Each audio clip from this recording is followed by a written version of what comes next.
सर्व मान्यवर अतिथींचं सभागृहामध्ये आगमन होत आहे. नुकतंच विचारपीठावरती सर्व मान्यवरांनी आपापलं स्थान ग्रहण केलेलं आहे. विचारपीठावरती उपस्थित सर्व मान्यवर अतिथींचं व सभागृहामध्ये उपस्थित आपण सर्व श्रोत्यांचं मी विद्यापीठाच्या वतीने मनपूर्वक स्वागत करतो. मित्रांनो, यंदाच्या वर्षी विद्यापीठाला 100 वर्ष पूर्ण झाली. या 100 वर्षाच्या वाटचालीत विद्यापीठाने विविध पातळ्यावरती नेत्रदीपक व देदीप्यमान अशी कामगिरी केली आहे. या सर्व कार्याची उजळणी म्हणून या शताब्दी वर्षात विद्यापीठाने विविध कार्यक्रम व उपक्रमाचं आयोजन केलं आहे. त्याचाच एक भाग म्हणजे राष्ट्रसंत तुकडोजी महाराज व्याख्यानमाला. या व्याख्यानमालेद्वारा आपण राष्ट्रसंत तुकडोजी महाराज यांच्या विचारांचं व इतर सर्व संतांच्या विचारांचा जागर गेले वर्षभर करीत आहोत. आज दिनांक 13 डिसेंबर 2023 विद्यापीठाच्या मराठी विभागाने ही व्याख्यानमाला आयोजित केली आहे. या व्याख्यानाचा विषय संत, साहित्य व आधुनिक जीवन हा असून प्रमुख वक्ते म्हणून महाराष्ट्रातील ख्यातनाम लेखक व सावित्रीबाई फुले पुणे विद्यापीठातील मराठी विभागाचे माजी विभाग प्रमुख डॉक्टर अविनाश आवलगावकर सर लाभले आहेत. अशा या महत्त्वपूर्ण कार्यक्रमाची सुरुवात आपण विद्यापीठ गीताने करूया. विद्यापीठ गीताकरिता सर्वांनी उभे राहा. आपल्या समोर विद्यापीठ गीत सादर होत आहे.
आजच्या या कार्यक्रमाचा शुभारंभ दीपक प्रज्वलन व राष्ट्रसंत तुकडोजी महाराज यांच्या प्रतिमेला अभिवादन करून करीत आहोत. मी विचारपीठावरील उपस्थित सर्व मान्यवर अतिथींना अशी विनंती करतो की त्यांनी दीपक प्रज्वलन करून तसेच राष्ट्रसंत तुकडोजी महाराजांच्या प्रतिमेला पुष्पार्पण करून या कार्यक्रमाचा शुभारंभ करावा.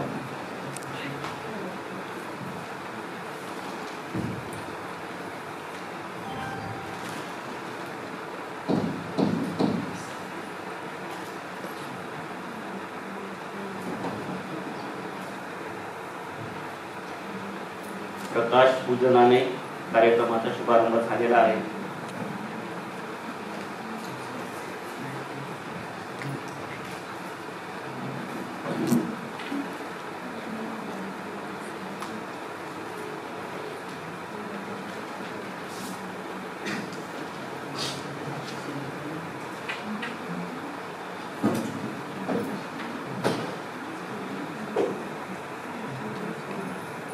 आज आपल्या विद्यापीठात या महत्त्वपूर्ण कार्यक्रमामध्ये आपणा सर्वांना मार्गदर्शन करण्यासाठी प्रमुख अतिथी व मुख्य वक्ता म्हणून सावित्रीबाई फुले पुणे विद्यापीठातील माजी मराठी विभाग प्रमुख व संत साहित्याचे अभ्यासक प्राध्यापक डॉक्टर अविनाश आवलगावकर सर प्रामुख्याने उपस्थित झाले आहेत.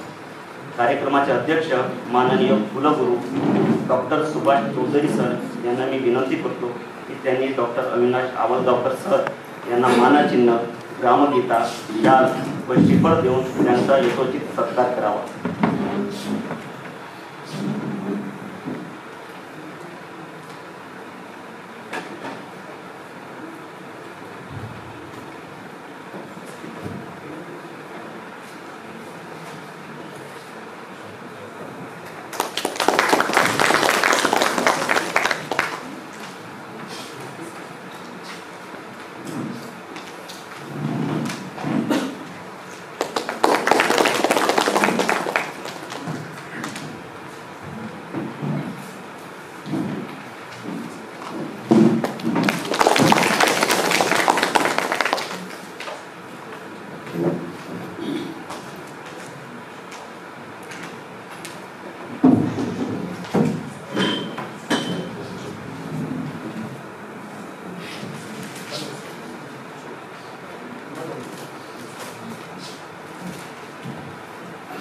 या प्रसंगी विद्यापीठाचे कुलगुरू माननीय डॉक्टर सुभाष चौधरी सर आपल्याला मार्गदर्शन करतील अशी मी त्यांना विनंती.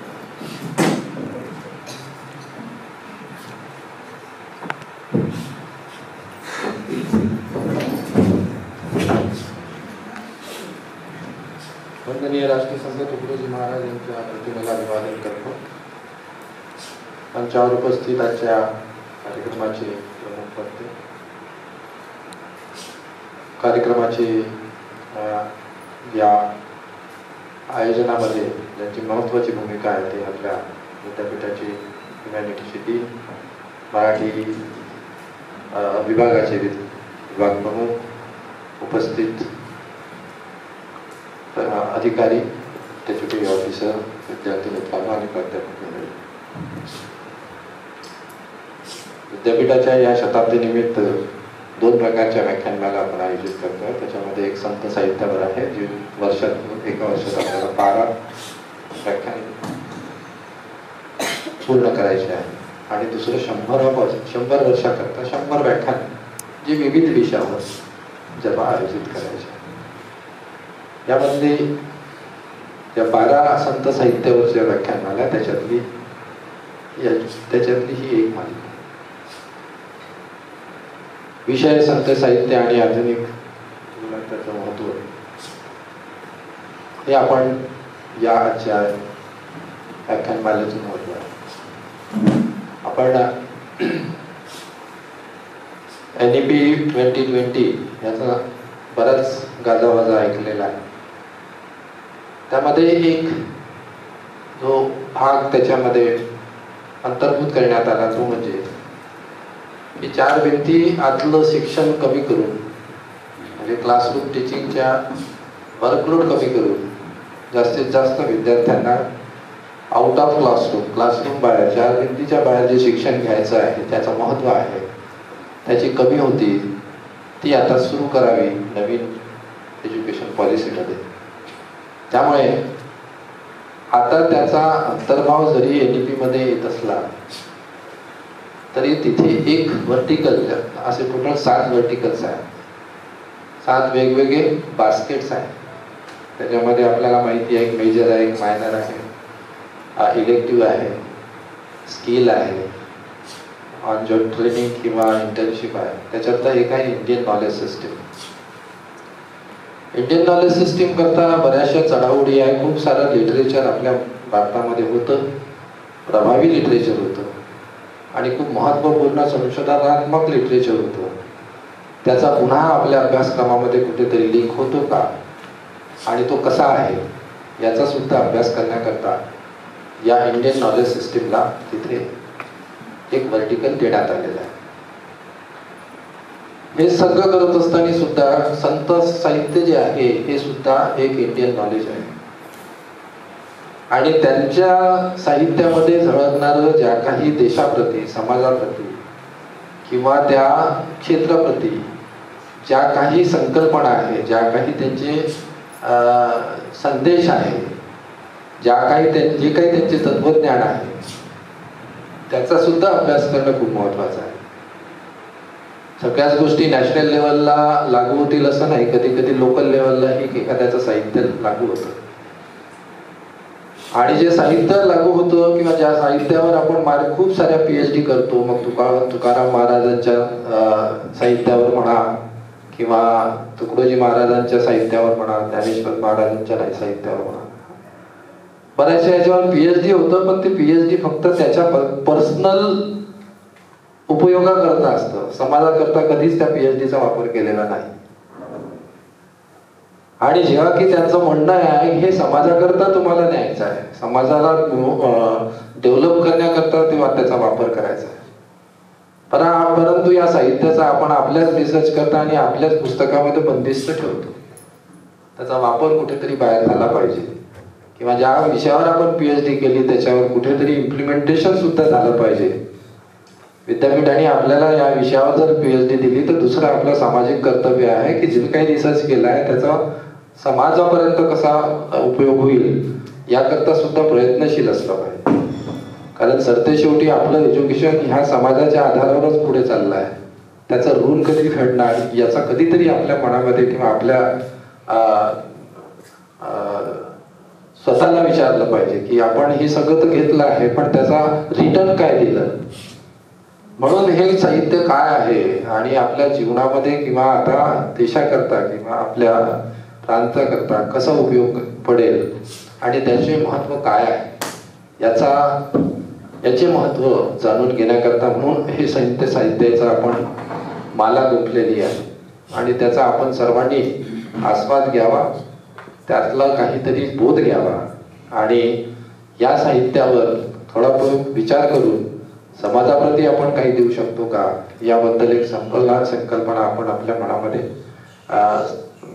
बांधावा, म्हणजे एक ज्याला म्हणतो संकल्प करावा आणि आपला एक समाजाप्रती ऋण आहे, थोडं का नाही होणार, म्हणजे खूप मोठं समाजाची सेवा करा असं मी म्हणत नाही, पण ज्याच्या आधारावर आपण रिसर्च केला ते तरी त्यांच्यापर्यंत पोहोचवा. एवढं जरी केलं तरी आपण आपल्या क्षेत्रातलं काम त्यांच्यापर्यंत पोहोचवलं हे मात्र नक्की होईल, म्हणजे काहीतरी सार्थक झालं त्या रिसर्चचं. फक्त आम्हाला PhD मिळेपर्यंत किंवा रिसर्च करतपर्यंत फायदा झाला इथपर्यंत सीमित न ठेवता ज्याच्याबद्दल हे साहित्य लिहिलं गेलेलं आहे त्यापर्यंत कसं पोहोचेल याचा आपण विचार करावा. मला वाटतं हे एवढं जरी टार्गेट घेऊन आपण आज या व्याख्यानमालेतून जर आपण शिदोरी घेतली तरी मला वाटते आणि काहीतरी डेव्हलपमेंटच्या कामामध्ये आपला हातभार लागेल अशी अपेक्षा आम्ही करू शकतो आणि या अशा व्याख्यानमाल्याचं सार्थक झालं असं आम्ही समजू शकतो. मला अध्यक्षपद म्हणून जरी असलं तरी एक मीटिंग 3:30 वाजता आहे म्हणून मी सर्वात शेवटी बोलायचं ते आधी आलो आणि मी माननीय मुख्य वक्ता यांची अनुमती घेतो की आपण आपला कार्यक्रम चालू करू असू द्यावा. तोपर्यंत माझ्यातर्फे डॉक्टर कोरेटी हे अध्यक्ष म्हणून काम करतील कार्यक्रमाचे आणि आपण हा कार्यक्रम सुरू ठेवावा अशी मी विनंती करतो आणि आपल्या सगळ्यांची रजा घेतो. धन्यवाद.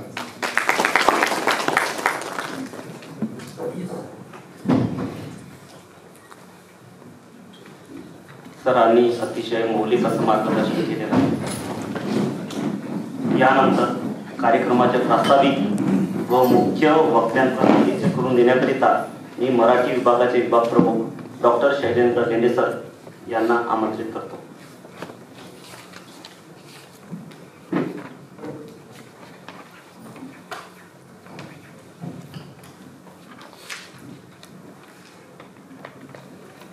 आपल्या राष्ट्रसंत तुकडोजी महाराज नागपूर विद्यापीठामध्ये आपल्या विद्यापीठाच्या शताब्दी महोत्सवाच्या निमित्ताने राष्ट्रसंत तुकडोजी महाराज व्याख्यानमाला संपन्न होत आहे. या व्याख्यानमालेचे अध्यक्ष आपल्या विद्यापीठाचे माननीय कुलगुरू डॉक्टर सुभाष चौधरी सर. या आजच्या व्याख्यानमालेमध्ये जे व्याख्यान पुष्प गुंफणार आहेत ते सावित्रीबाई फुले पुणे विद्यापीठाच्या मराठी विभागाचे सेवानिवृत्त विभाग प्रमुख आदरणीय डॉक्टर अविनाश आवलगावकर सर या ठिकाणी या विचारपीठावर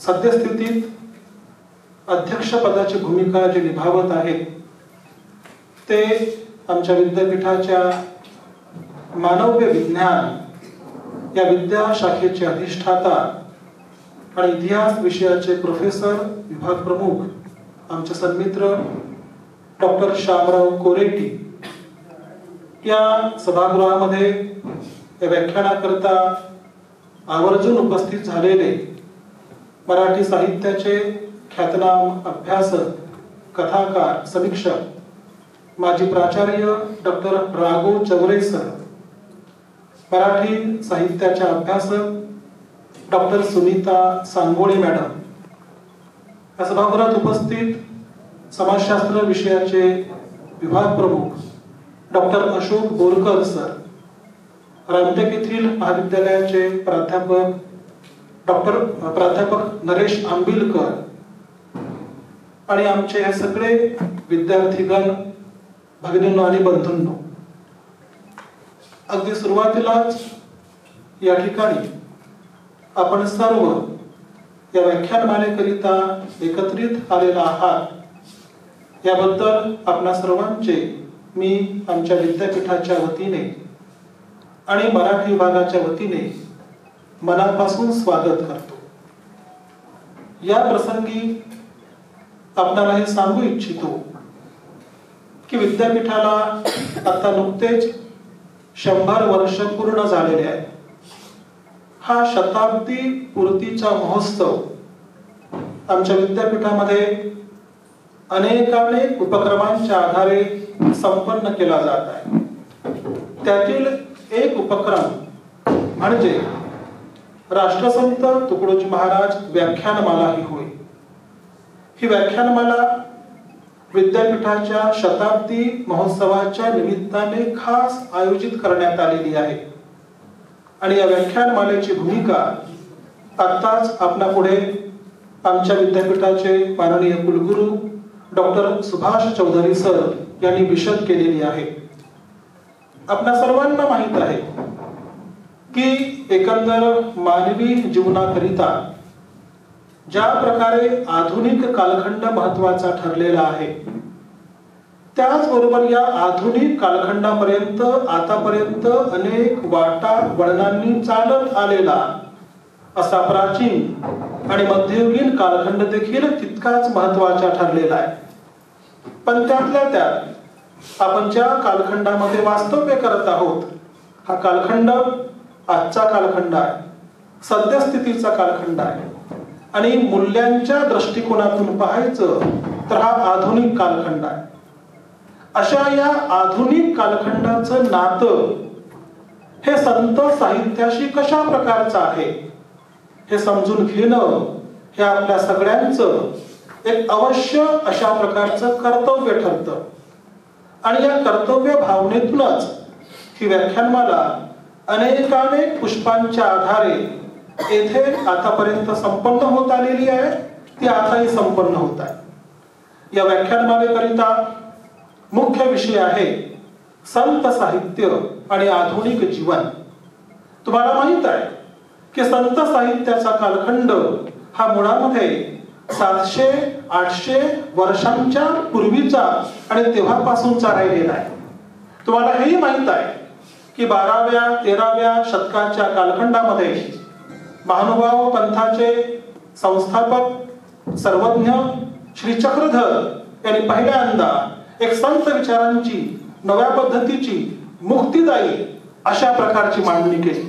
आणि त्यांच्याच अगदी लगत संत ज्ञानेश्वर यांनी वारकरी पंथाच्या पायाभरणीचं कार्य केलं. आणि तेव्हापासून हा संत साहित्याचा वसा आणि वारसा आतापर्यंत संततधार अशा प्रकारे चालत आलेला आहे. तुम्हाला हेही माहित आहे की 12व्या-13व्या शतकाच्या कालखंडामध्ये संत ज्ञानेश्वर आणि एकंदर वारकरी पंथाचे संत या सगळ्या मंडळींनी संपूर्ण महाराष्ट्रामध्ये आपल्या पद्धतीने आध्यात्मिक लोकशाही निर्माण करण्याचा प्रयत्न केला. त्या कालखंडातील मध्ययुगीन जीवनाला एक नव्या प्रकारची पारमार्थिकता देण्याचा त्यांनी प्रयास केला. आणि तो प्रयास पुढे संत एकनाथ, पुढे संत तुकाराम, संत रामदास यांच्या रूपातून मध्ययुगीन कालखंडामध्ये पुढे पुढे येत गेला. तुम्हाला हेही माहित आहे की 13व्या-14व्या शतकाच्या कालखंडात चंद्रभागा नदीच्या तीरावर संत मेळ्याचा एक अभंगाचा आविष्कार झाला, ज्यामध्ये चोखा मेळा, कर्ममेळा, सोयराबाई, जनाबाई, सेना नावी, परिसा भागवत, गोरोबा कुंभार, शेख महम्मद, सजन कसाई अनेक संत होते. आणि या सगळ्या संतांनी प्राचीन आणि मध्ययुगीन कालखंडाचा वारसा हा दैदिप्यमान करून सोडला. तोच वारसा 20व्या शतकाच्या कालखंडामध्ये आधुनिक संतांनी म्हणजे राष्ट्रसंतांनी आणि सोबत गाडगे बाबांनी पुढे नेण्याचा प्रयत्न केला. तर अशा प्रकारे प्राचीन कालखंडातील संत ज्ञानेश्वर, संत चक्रधर, संत तुकाराम, संत रामदास यांच्यापासून तर अलीकडच्या काळातील राष्ट्रसंत तुकडोजी महाराज, संत गाडगे बाबा या सगळ्या संतांचे म्हणून महाराष्ट्रीय संस्कृतीची एक नव्या पद्धतीची पायाभरणी आकारास आली. या संत साहित्याचं आजच्या आधुनिक काळाशी कशा प्रकारचं नातं आहे हे नातं समजून घेणं हे आपल्या सगळ्यांकरता आपलं एक अवश्य अशा प्रकारचं कर्तव्य ठरतं. आणि या कर्तव्य भावनेतून ही व्याख्यानमाला आणि या व्याख्यानाचा विषय येथे सुनिश्चित करण्यात आला. आणि त्या रूपातून येथे आपण सर्व या विषयाला समजून घेण्याचा प्रयत्न करत आहोत. अशा या विषयावर व्याख्यान पुष्प गुंफण्यासाठी या विषयाचा गाढा अभ्यास असणारे अभ्यासक आपल्याला हवे होते. आणि ते अभ्यासक, ते प्राध्यापक माननीय डॉक्टर अविनाश आवडगावकर सरांच्या रूपातून आपल्याला प्राप्त झाले. आज या ठिकाणी डॉक्टर अविनाश आवडगावकर सर आपणा सर्वांना संत साहित्य आणि आधुनिक जीवन या विषयाच्या संबंधात उद्बोधित करणार आहेत. मी तुम्हाला सांगितलं पाहिजे की आवडगावकर सरांचा अभ्यास ज्या प्रकारे आधुनिक साहित्याचा आहे, समकालीन साहित्य प्रवाहांचा आहे, त्याच प्रकारे त्यांचा मनःपिंड हा संत साहित्यावर आणि त्यातल्या त्यात महानुभाव साहित्याच्या अभ्यासावर पोचला गेलेला आहे. डॉक्टर अविनाश आवडगावकर सर हे पुणे विद्यापीठामध्ये अनेक वर्ष मराठीचे प्राध्यापक होते आणि सोबतच त्या अत्यंत महत्वाच्या प्रतिष्ठित अशा विभागाचं प्रमुख पद देखील त्यांनी अनेक वर्ष भूषवलं. डॉक्टर आवडगावकर सरांनी बालपणापासूनच ते आजतागायत सगळ्या प्रकारच्या साहित्याला समजून घेण्याचा प्रयत्न केला.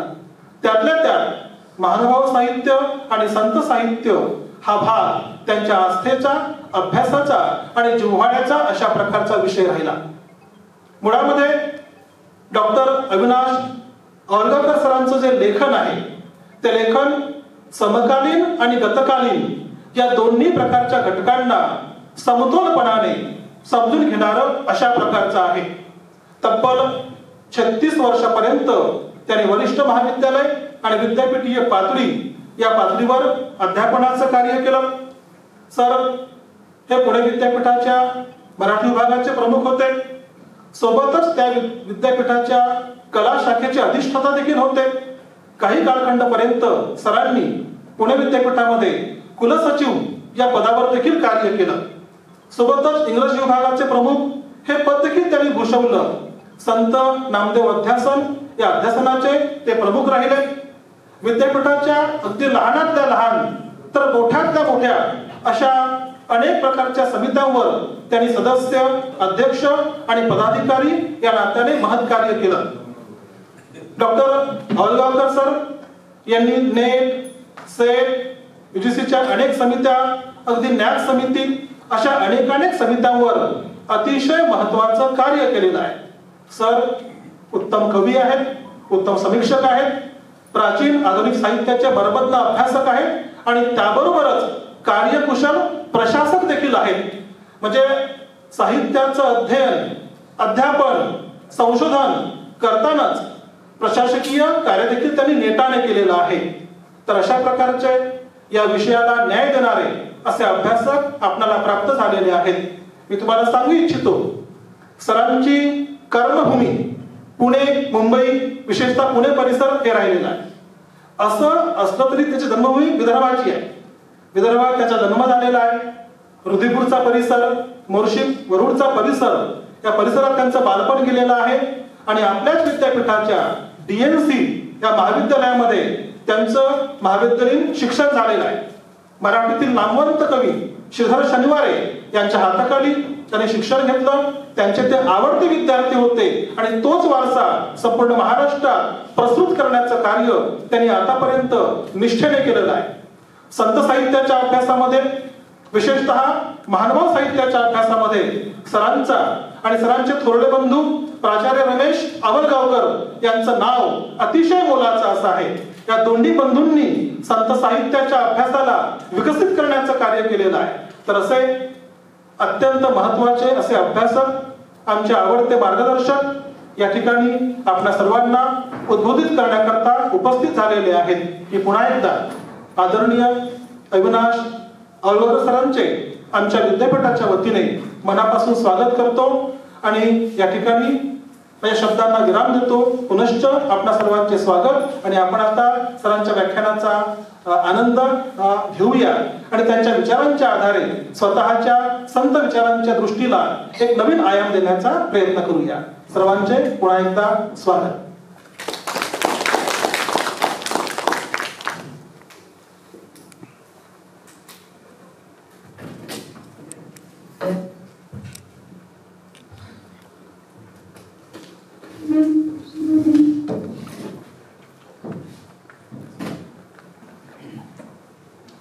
सरांनी अतिशय नेमक्यापणाने व्याख्यानमालेची भूमिका आणि त्याची वाटचाल थोडक्यामध्ये स्पष्ट केली आहे.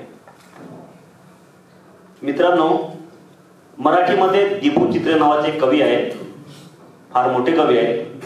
त्यांचं वैशिष्ट्य असं की त्यांनी मराठी आणि इंग्रजी या दोन्ही भाषेमध्ये कविता लिहिल्या. त्यांचं उल्लेखनीय कार्य म्हणजे त्यांनी तुकारामाच्या अभंगाचं इंग्रजीमध्ये सेज तुका या नावाने भाषांतर केलेलं आहे. त्यांचा इंग्रजी भाषेव्यतिरिक्त इतर भाषेतल्या साहित्याचा प्रचंड अभ्यास होता. विविध व्याख्यानाच्या आणि कार्यक्रमाच्या निमित्ताने ते जगभर फिरले, विविध विचारधारेचा त्यांनी अभ्यास केला आणि हे सर्व झाल्यानंतर एकदा ते म्हणाले होते की मी जगभर फिरलो,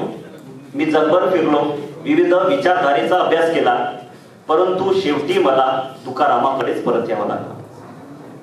सांगण्याचा मतिता अर्थ एवढा की काळ कितीही बदलला, जग कितीही बदललं तरी मानवी जगण्याची सुसंगती आणि मानवी जीवनाचं विश्लेषण करण्याची ताकद अजूनही संतांच्या विचारामध्ये आहे आणि तोच जगण्याचा मुळाधार आहे. त्यामुळे दीपू चित्रेच एका कवितेमध्ये म्हणतात की हरविले जिथे ज्ञानदेव तुकाराम, तेथेची मला तुम्ही द्यावा पूर्ण विराम. हरवले जिथे ज्ञानदेव तुकाराम, तेथेची मला तुम्ही द्यावा पूर्ण विराम. सूक्ष्मपणे जिथे परंपरा वसे, तेथेची मला स्थान द्या थोडेसे. या विषयावर अधिक मार्गदर्शन करण्याकरिता आजच्या कार्यक्रमाचे प्रमुख वक्ते डॉक्टर अविनाश आवलगावकर सर यांना मी आमंत्रित करतो.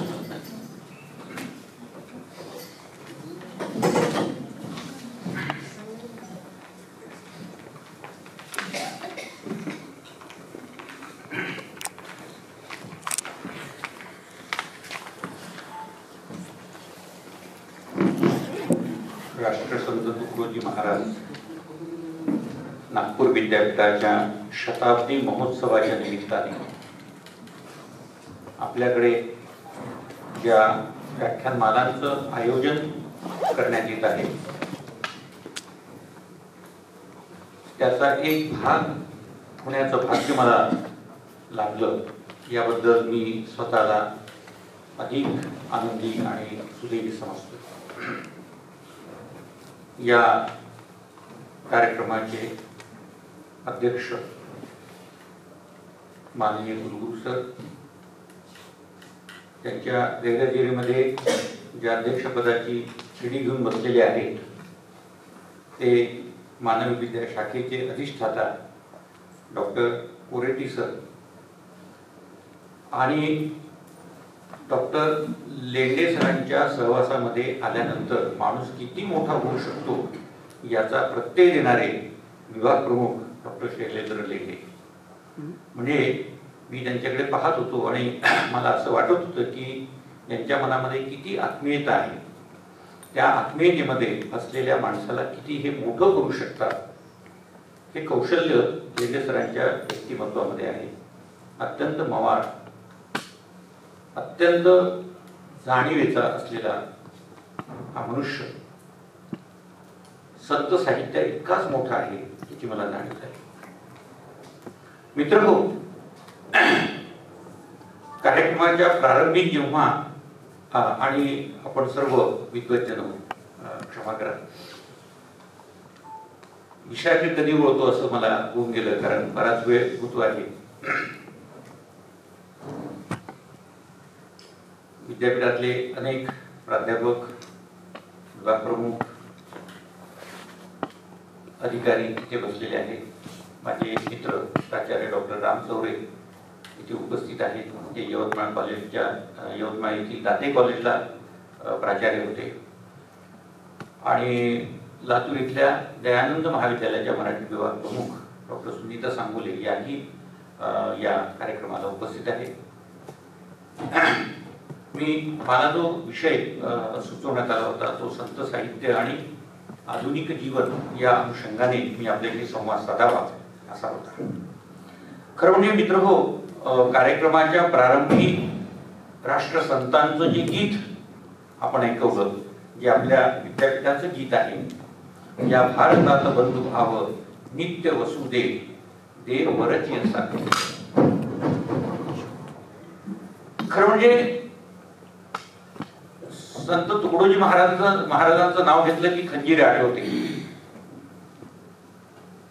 आणि मला सांगायला आनंद वाटतो की मी लहानपणी अशा प्रकारे संत तुकडोजी महाराजांची भजनं गात खंजिरी वाजवत होतो आणि आजही माझ्या हातात खंजिरी दिली तर मी तितक्याच आनंदाने वाजवतो. आनंद तर हे राष्ट्रसंतांचं हे गीत ऐकल्यानंतर, जे विद्यापीठ गीत आहे ते ऐकल्यानंतर मला चटकन जाणवलं की 750 वर्षांपूर्वी संत ज्ञानदेवांनी जे पसायदान मागितलं त्या पसायदानाची ही एक नवीन आवृत्ती आहे. या भारतात बंधुभाव नित्य वसुदे देव वरची असावे.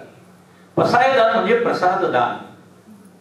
ज्ञानदेवांनी समाजासाठी म्हणून प्रसादाचं दान मागितलं त्या परमनियंत्याकडे आणि राष्ट्रसंतांनी भारतीय जनतेसाठी प्रसादाचं दान मागितलं असा वर दे की इथे सदैव आनंद राहू दे.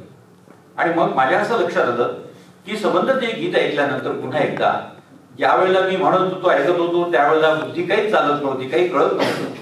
आज मी तटस्थपणे जेव्हा ते गीत ऐकलं, म्हणजे मला बोलताना थोडंसं होतं, कारण प्राचार्य डॉक्टर चौरे हे राष्ट्रसंतांच्या साहित्याचे मोठे अभ्यासक आहे, गाडगे महाराजांच्या साहित्याचे मोठे अभ्यासक आहे, त्यांच्यासमोर बोलण्याचं मी धाडस करतोय.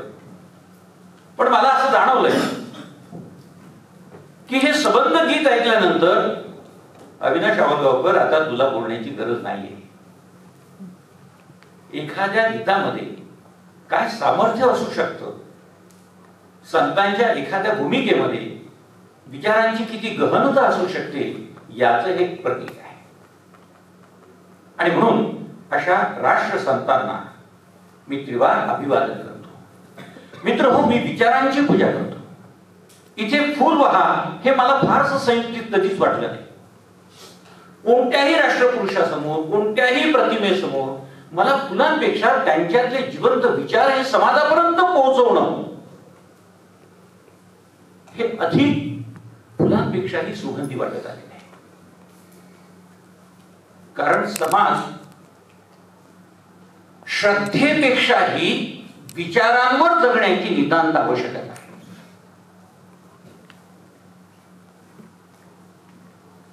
आज मला कोरेटी सरांच्या समोर बोलतानाही एक वेगळा आनंद होतो आहे, कारण ते इतिहासाचे प्रोफेसर आहेत.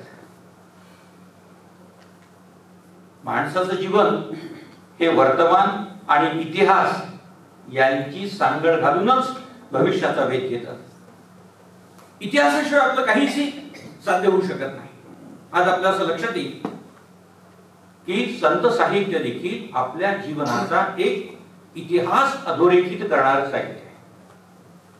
पहिली गोष्ट म्हणजे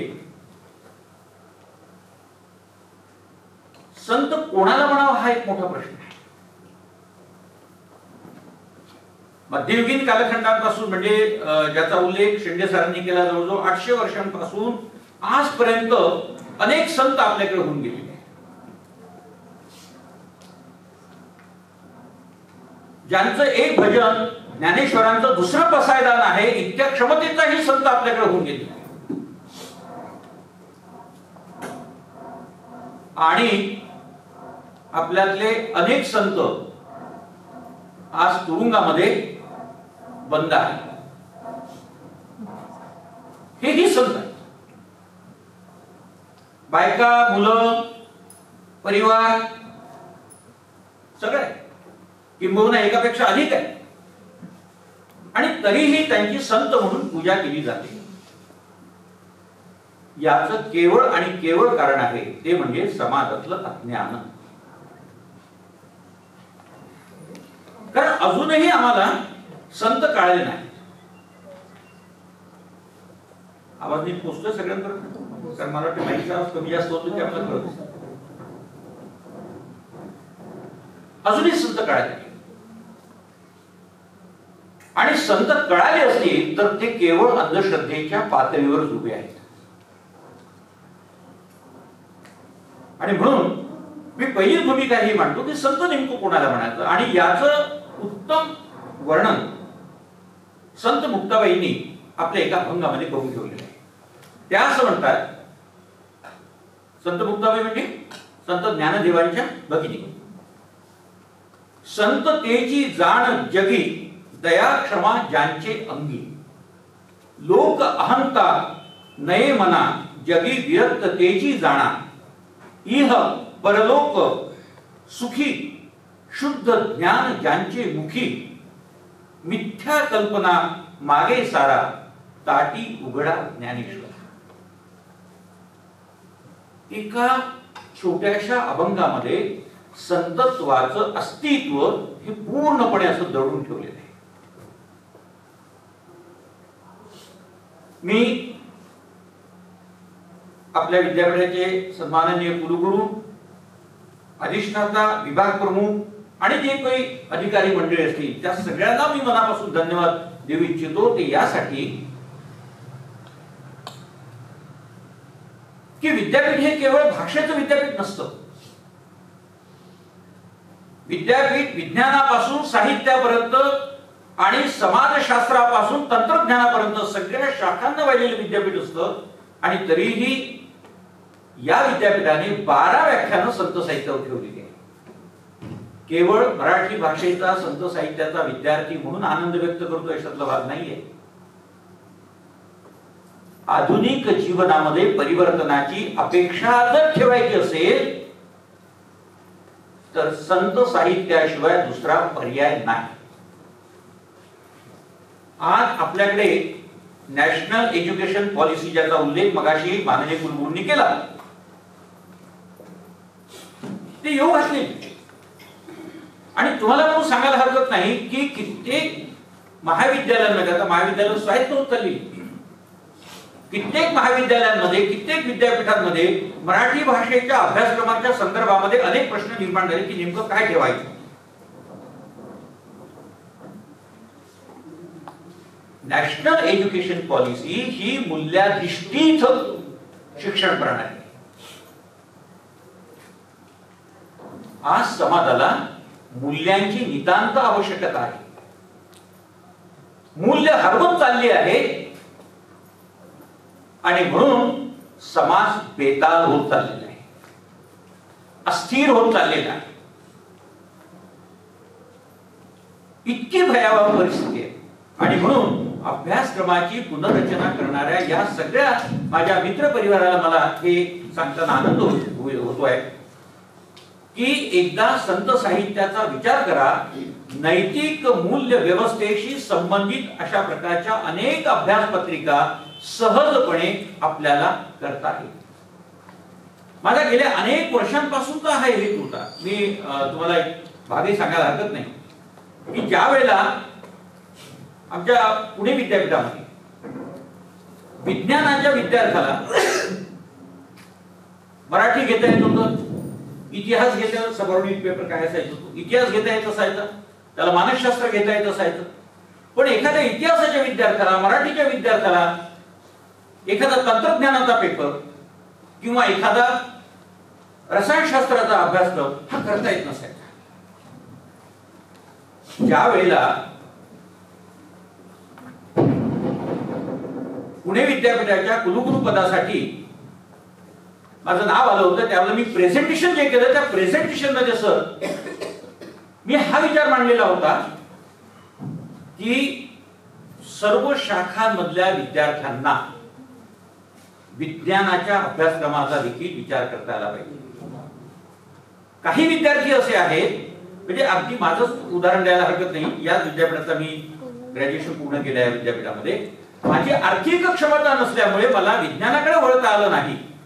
नाहीतर गणित हा माझ्या अत्यंत आवडीचा भाग होता आणि माझ्या गणिताच्या ट्युशनवर अनेक विद्यार्थी उत्तम पद्धतीने मॅट्रिकची परीक्षा पास झाली. पण मला नाही करता आलं. का करता आलं नाही? तर मला आर्थिक माझी परिस्थिती नव्हती की मी विज्ञान शाखेमध्ये जाऊन प्रवेश घ्यावा. माझ्यासारखे असे अनेक विद्यार्थी असतील की जे आर्थिक क्षमता नसल्यामुळे किंवा आणखी काही गोष्टींमुळे ते विज्ञानाला जाऊ शकले नाही. कोणी इतिहासाला गेलं, कोणी भूगोलाला गेलं, कोणी समाजशास्त्राला गेलं. पण एखादा त्याचा सायन्स मधला जर भाग तर करता आला तर काय, मग त्यालाही तो पेपर घेता आला पाहिजे ही भूमिका मांडली. समितीने मला प्रश्न विचारला होता की हे त्यांना कसं कळू शकेल. त्याचं मी उत्तर असं दिलं होतं की त्यासाठी तुम्हाला एक नवी अभ्यास पत्रिका तयार करावी लागेल. त्यांची बौद्धिक कपॅसिटी लक्षात घेऊन, कारण 12वी नंतरचा एक स्तर तो लक्षात घेऊन तुम्हाला करावे लागेल. ह्या मागचं कारण एक होतं की साहित्याचा अभ्यास, भाषेचा अभ्यास हा अजूनही आमच्या समाजाने नीट लक्षात घेतलेला नाही. भाषा येते म्हणजे नेमकं काय होतं? मला मराठी भाषा बोलता येते म्हणजे याचा अर्थ तू मराठीतला पंडित आहे असं होत नाही. इंग्लंड किंवा अमेरिकेत गेला तर 5 वर्षाचा लहान धाकटा मुलगा देखील इंग्रजीमध्ये बोलतो म्हणजे याचा अर्थ त्याला इंग्रजी साहित्यामधलं सबंध मानवी जीवन कळालेलं आहे असं नाही. आणि म्हणून भाषेचं अध्यापन आणि आज नैतिक मूल्यांच्या दृष्टीने संत साहित्याचं अध्यापन ही काळाची गरज झालेली आहे. त्या जाणीवेतून जेव्हा मी पाहतो आहे की किती सुंदर पद्धतीने मुक्ताबाईंनी वर्णन केलेलं आहे. असा जो असतो तो संत, त्याचा अर्थ सांगायची गरज नाही तुम्हाला, कारण चटकन कळालेलं आहे. पण त्यांनी पुढे काय म्हटलेलं आहे? ताटी उघडा ज्ञानेश्वरा, मिथ्या कल्पना मागे सारा, ताटी उघडा ज्ञानेश्वरा. कोणाला सांगते मुक्ताबाई? ज्ञानेश्वरांना. हे लक्षात घ्या, कारण ज्ञानेश्वरांसारखा श्रेष्ठ संत सुद्धा एखाद्या विशिष्ट वेळी मानसिक दृष्टीने खचू शकतो, अस्वस्थ होऊ शकतो, समाजाबद्दलची काही एक जाणीव असेल किंवा आणखी कुठलं काही दुःख असेल त्याने विचलित होऊ शकतो आहे. आणि म्हणून मुक्ताबाई त्यांना सांगतात, मिथ्या कल्पना मागे सारा, हे सगळं खोटं आहे. ताटी उघडा ज्ञानेश्वरा. एखाद्या छोट्याशा अभंगामध्ये विश्वात्मकतेची संकल्पना मांडावी. मित्र हो, इतके संत मोठे आहेत. तुकारामाने म्हटलंय, जे का रंजले गांजले त्यासी म्हणे जो आपुले, तोची साधू ओळखावा देव तेथेची जाणावा. हे साधू नव्हे, साधू याचा अर्थ ज्यांनी षड रिपूंचा त्याग केलेला आहे. सहाही रिपू ज्यांनी धुवून काढलेले आहे तो साधू. आणि असा जो साधू असतो तो काय करतो, त्यांचा उल्लेख मगाशी लेंडे सरांनी केला. त्या महानुभाव पंथाचे संस्थापक म्हणून ज्यांचा नामोल्लेख करतो ते सर्वज्ञ श्री चक्रधर यांनी असं म्हटलेलं आहे, महात्मेनी प्रिय वक्ते या हुवा. कसा असावा साधू, ज्याच्या मुखामधून मधुर भाषा निघाली. मधुर भाषा ही केवळ मधुर भाषा नसते. मधुर भाषा ही समाजाचं अंतःकरण द्रवणारी असते. पुण्याजवळ लोणी पारनेर नावाचं गाव आहे. तिथे स्वामी चक्रधर आणि त्यांच्या परिवारासह ते रात्री मुक्कामी गेले. आणि त्या काळामध्ये कुठेतरी मंदिरामध्ये उतरायचे. तर तिथला जो पुजारी होता, तो पुजारी आपल्या घराकडे निघालेला होता. तो स्वामी त्याला म्हणतात की नागदेवाचार्यांना म्हणतात, ते नागदेवाचार्य स्वामींचे पहिले शिष्य, वानरया राणी याते राहावा. वाक्यरचना बघा, वानरया राणी याते राहावा. राणी याते म्हणजे राणा म्हणजे राजा. राजाला सांगा थांब. आणि नागदेवाचार्य त्यांना काय म्हणतात, आगा आगा गुरुवा. गुरु म्हणजे पुजारी. आगा आगा गुरुवा. स्वामी लगेच त्याला म्हणतात, हा गा काही महात्मा नव्हसी, महात्मेनी प्रिय वक्ते या हुवा. तू महात्मा नाहीयेस, तू साधू नाहीयेस, तू षडरिपूंचा त्याग केलेला नाहीयेस. आणि म्हणून महात्म्याने कसं वागावं, कसं बोलावं याचं ते प्रात्यक्षिक देतात. आणि त्या पुजाऱ्याला म्हणतात, राणे हो, मुलबाळ कशी आहे, तुम्ही कसे आहात. आणि त्याच्या मनामध्ये एकदम आत्मीयता निर्माण होते, आनंद निर्माण होतो. ही जी भाषा आहे तुम्ही लक्षात घ्या. म्हणून संत हे मानवी जीवनावर प्रेम करणारे. संतांच्या प्रेमाचा आविष्कार किंवा अभिव्यक्ती म्हणजे संत साहित्य. साहित्य म्हणजे काय, पाणिनीने भारतीय साहित्य शास्त्रामध्ये ज्याची नोंद करून ठेवली आहे ते उत्तम वचन आहे, सूत्र आहे. त्याचा अर्थ लक्षात घेतला की पटकन आपल्याला कळतो. सहितस्य भाव हा साहित्य. पाणिनी असं म्हणतोय की साहित्य म्हणजे काय, सर सहितस्य भाव हा साहित्य. सहितस्य म्हणजे काय, तर हितेन सहितम म्हणजे उत्कृष्ट अशा शब्दांचा, मानवी जीवनाला उपयोगी पडणाऱ्या अशा तत्वांचा विचार करणारे जे जे काही आहे ते ते सगळं साहित्य. आज आपण संत साहित्य म्हणतो त्याचं कारण हे. दरवर्षी अखिल भारतीय साहित्य संमेलन होऊ घातलेली असतात. अनेक जण जातात. काल परवा आपली आजच मला वाटतं आपली चर्चा झाली की साहित्य संमेलनाची अवस्था देखील आता कशी होत चाललेली आहे. सर मला मगाशी म्हणाले की फार लोक असतील असं नाही, कदाचित फार कमी असतील. तर खरं म्हणजे शिक्षक आहे, शिक्षकाला 2 विद्यार्थी समोर असले काय आणि 50 विद्यार्थी समोर असले काय फरक काही पडत नसतो. घेणारा किती आत्मीयतेने घेतो हे त्याच्या डोळ्यातून दिसतं आणि त्याच्या डोळ्यामधून दिसतं, म्हणून बोलणारा बोलू शकतो. ही आमची चर्चा चाललेली होती. आणि त्यावेळेला सर असे म्हणाले, लेंडे सर मला, लेंडे सर तुम्ही बोलतात की अलीकडे अखिल भारतीय साहित्य संमेलनामध्ये देखील अशी परिस्थिती आहे की लोकच नसतात. तर त्याचं आणखी एक उत्तर देताना मी असं म्हणालो की अलीकडे माणसांच्या मागे कामाचा प्रचंड व्याप वाढलेला आहे. जिथे 5-5-6 लोक डिपार्टमेंट सांभाळत होते, तिथे एका माणसाला एक खांबी तंबू सांभाळावा लागतो आहे.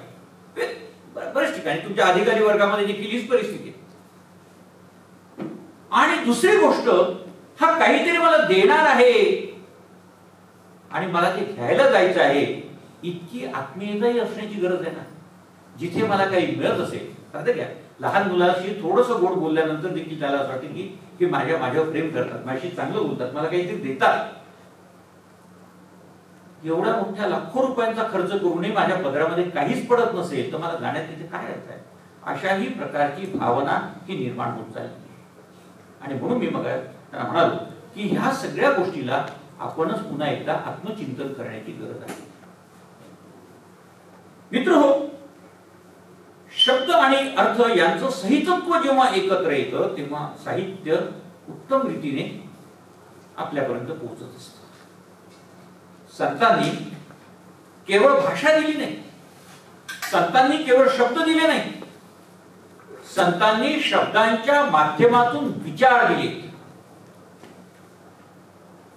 एका गणिताच्या प्राध्यापकाने हिणवायचं म्हणून मराठीच्या एका प्राध्यापकाला हिणवलं होतं आणि ते म्हणाले की तुम्ही मराठी शिकवता म्हणजे काय शिकवता. काही सायन्सच्या लोकांना सवय असते, भाषेच्या लोकांना काय, म्हणजे इथे कोणी असतील तर त्यांनी गैरसमज करून घेऊ नये, मी तसा चांगला माणूस आहे. तर भाषेच्या प्राध्यापकांना काय, मराठी भाषा नाटक शिकवलं, कथा शिकवली, कविता शिकवली, झालं. म्हटलं तू मला ते दिसले अस्वस्थ, म्हटलं काय झालं, तर त्यांनी सांगितलं म्हणजे गणिताच्या प्राध्यापकांनी. तुम्ही काय उत्तर दिलं. मी पण ठासून उत्तर दिलं, म्हणाले मराठी शिकवतो म्हणजे मी मराठी शिकवतो. त्यांचं ते ठासून उत्तर संपायच्यात मी निघून. हे दुर्दैव आहे भाषा. मी मराठी शिकवतो म्हणजे मी काय शिकवतो हे मला जर माहिती नसेल तर भाषेच्या विद्यार्थ्यांची अवस्था काय व्हायची. मित्र हो, मी भाषा शिकवत नाही. भाषा हे माझं माध्यम आहे. भाषेच्याच माध्यमातून गणित शिकवलं जातं, भाषेच्याच माध्यमातून इतिहास शिकवला जातो, रसायनशास्त्र शिकवलं जातं, तत्वज्ञान शिकवलं जातं. भाषा हे माध्यम आहे. आणि भाषेच्याच माध्यमातून जीवनासंबंधीचे मूलभूत विचार शिकवले जातात, ते संत साहित्य. मला तुम्ही लक्षात घ्या, आज 800 वर्ष होऊन गेले संत साहित्याची परंपरा, अगदी महानुभावांपासून तर आजच्या तुकडोजी महाराजांपर्यंत, म्हणजे त्यातले काही गाडगे महाराजांपर्यंत त्यातले काही हे असे संत नसलेले अपवाद वगळले तर अखंडितपणे सुरू. म्हणजे आजही नागपूर विद्यापीठासारख्या विद्यापीठाला 100 वर्ष पूर्ण झाल्यानंतर 12 व्याख्यानं केवळ संत साहित्यावर ठेवावीशी वाटतात. याचं कारण तुम्ही लक्षात घ्या. आडात नसेल तर कोऱ्यात येणार कुठून, अशी एक म्हण आहे आपल्याकडे. इथे आडात आहे म्हणून ते कोऱ्यात भरून समाजापर्यंत पोहोचवण्याचा जो अट्टहास विद्यापीठ ठेवत आहे त्याच्या मागची भूमिका नीट लक्षात घ्या. मित्र हो, उडत आहे जन न देखवे डोळा, म्हणून येत असे कळवळा, ही जी संत साहित्याच्या निर्मितीची प्रेरणा आहे ती लक्षात घेण्याची गरज आहे. झालंय काय हे आपण नीट लक्षातच घेत नाही. आणि म्हणून एवढ्यापर्यंत आपली विचित्रता झालेली आहे की संतांना सुद्धा आम्ही आधुनिक काळामध्ये जाती जातीमध्ये विभागलेला आहे. हे माझं चुकत असेल तर आपण दुरुस्त करू शकता.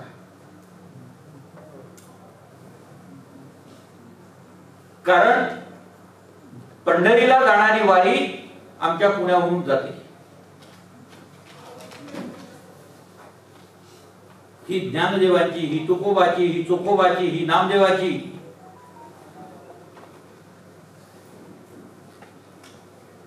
चोखोबाच्या जातीचे म्हणतात तुकोबा श्रेष्ठ आहेत, चोखोबाच्या जातीचे चोखोबा श्रेष्ठ आहेत, नरहरी सोनाराचे म्हणतात नरहरी. तुम्ही काय यांचं मूल्यमापन करताय?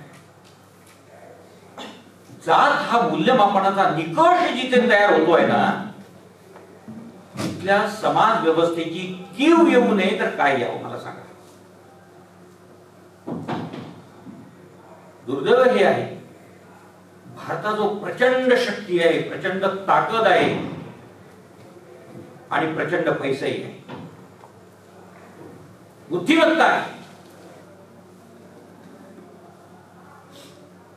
अडतो कुठे माणूस? जात, धर्म आणि भ्रष्टाचार हे 3 लागलेले महान शत्रू आहेत. महान शत्रू. आणि चौथा शत्रू म्हणजे औदासीन्य. पैसा आहे पण काही करण्याची इच्छा नाही. चाललंय चालू दे, काही बिघडत नाही, माझं काय, तर तुम्हाला पगार मिळतोय, संपलं. अरे पण पुढच्या येणाऱ्या पिढ्यांचा विचार करा. संतांनी पाण्याच्या संदर्भात देखील व्यवस्थापन सांगितलेलं आहे. महानुभाव साहित्याचा जर तुम्ही विचार केला ना आणि महानुभावांची आश्रम पद्धती जर बघितली तर तुमच्या असं लक्षात येईल, पाण्याच्या संबंधी अत्यंत काटेकोर असणारे हे संत आहेत. काय माहिती? म्हणजे हिंसेचा भाग तर तिथे आहे, पाण्यातून सुद्धा हिंसा होते, हा भाग तर आहे, पण त्याचबरोबर पाण्याचा अतिवापर करून पुढच्या पिढ्यांचं आपण नुकसान करतो आहोत ही सद्भावनाही त्यामागे होती. कोणी शिकवलं हे? संतांनी शिकवलं. काळ किती बदलू दे मित्र, कोणत्याही समकालीन जीवन व्यवस्थेमध्ये संतांच्या आदर्श मूल्यांची जाणीव ठेवणं हे अत्यंत आवश्यक आहे. जे संत जातीतीत आहेत, जातींच्या पलीकडे आहेत, त्यांना आम्ही जातीच्या चौकटीमध्ये बंदिस्त करतो. आणि मग म्हणून कुल जाती वर्ण अशा प्रकारची भूमिका संतांना घ्यावी लागते. म्हणून कुल जाती वर्ण हे अवघेची गा अकारण. काल परवा कुणीतरी एक प्राथमिक शिक्षिका बोलल्या बरं का, मला आठवत नाही बरं का, कदाचित मला पुणे विद्यापीठात व्याख्यानाला गेलो तेव्हाची गोष्ट आहे परवाची. ते म्हणाले सर इतकी भयावह परिस्थिती आहे की लहान मुलं आता एकमेकांना विचारायला लागले तुझी जात कोणती आहे. हे साधं गणित नाही आहे, तुम्ही लक्षात घ्या. तुझी जात कोणती आहे असं लहान मुलांनी विचारणं हे साधं नाही आहे. आजच आपल्या समाजाने गंभीर होण्याची गरज आहे मित्रांनो. राजकारण आपण बाजूला ठेवूया, आपण समाजकारणाच्या दृष्टीने विचार करू. आपण संतांच्या जीवनदृष्टीचा आणि आधुनिक जीवन व्यवस्थेचा समन्वय लावण्याचा प्रयत्न करूया. स्वामी चक्रधरांनी तर जाती वर्ण व्यवस्थाच नाकारलेली आहे. घर निवडीत भिक्षा करायची नाही, घर निवडीत भिक्षा करायची नाही. हे कोणाचं घर आहे, हे कोणाचं घर आहे नाही. जे पदरात पडेल, भिक्षेच्या पात्रात पडेल ते आनंदाने खायचं. जगी सर्व सुखी असा कोण आहे विचारी मना तूच शोधून पाहे, हे जे समर्थ रामदासांनी जे म्हटलेलं आहे याचं उत्तर कशात सांगा बरं.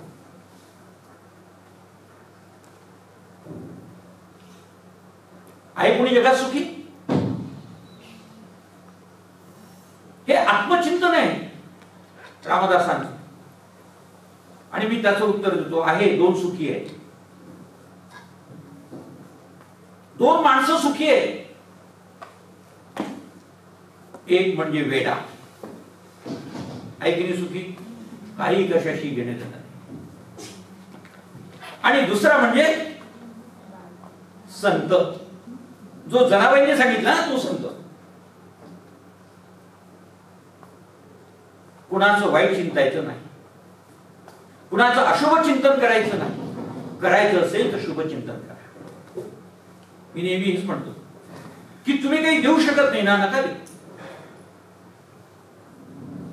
पण समाजाला 4 गोष्टी प्रेमाच्या देऊ शकता. ठीक आहे, 4 गोष्टी सांगता येत नसेल तर किमान प्रेम भऱ्या चेहऱ्याने पाहू तरी शकतात.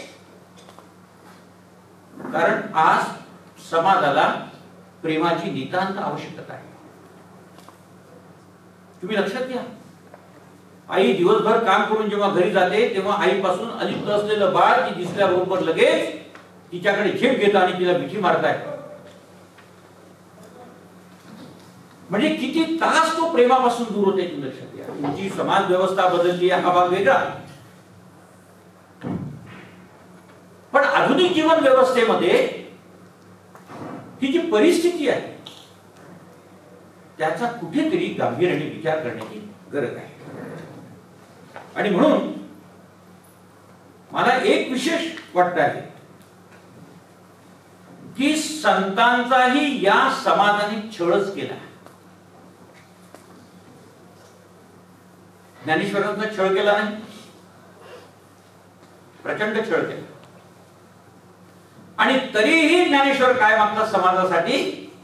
पसायदान. ज्या समाजाने आपला छळ केला त्याच समाजासाठी आपण शुभचिंतन मागतो ईश्वराचं. मित्र हो, केवढी मोठी व्यापक भूमिका आहे. म्हणजे मला चटकन महात्मा गांधीजींची आठवण झाली की या गालावर मारलं असेल तर हा गाल पुढे करावा. इतकं सौजन्य आपल्याकडे आहे. गाडीवर चालत असताना जरा एखाद्याला म्हटलं की अरे बाबा जरा नीट गाडी चालव, तर तो एक तर तुम्हाला अशा पद्धतीने उत्तर देतो की तुमच्या काय बाबाचं घोडं मारलं, किंवा तुमच्याकडे अशा पद्धतीने पाहतोय की आपल्याला खजील झाल्यासारखं वाटतंय कोणत्या मूर्खाला मी काय सांगितलंय. नाही होऊ शकत. मित्रांनो, समाजाला आधुनिक या सबंध जीवन व्यवस्थेमध्ये समाजामध्ये परिवर्तन घडवून आणण्याची नितांत आवश्यकता आहे. माझ्या डोक्यात आणखी एक मुद्दा आहे. याच आधुनिक व्यवस्थेच्या संदर्भात आपल्याकडचा जो ड्रायव्हर वर्ग आहे, रिक्षा चालवणारा असेल, कार चालवणारा असेल, किंवा स्वतःचं व्हेकल चालवणार जो कोणी असेल, त्या सगळ्यांसाठी एका सर्टिफिकेट कोर्सची अत्यंत आवश्यकता असते. आणि तो कोर्स हा मूल्याधिष्ठित हवा. गाडीमध्ये पॅसेंजर बसलेले असतात, तो रिक्षा चालवतो, पटापट दोन्ही बाजून थुंकत राहतो. त्याला कळत नाहीये की आपण घाण बघतोय.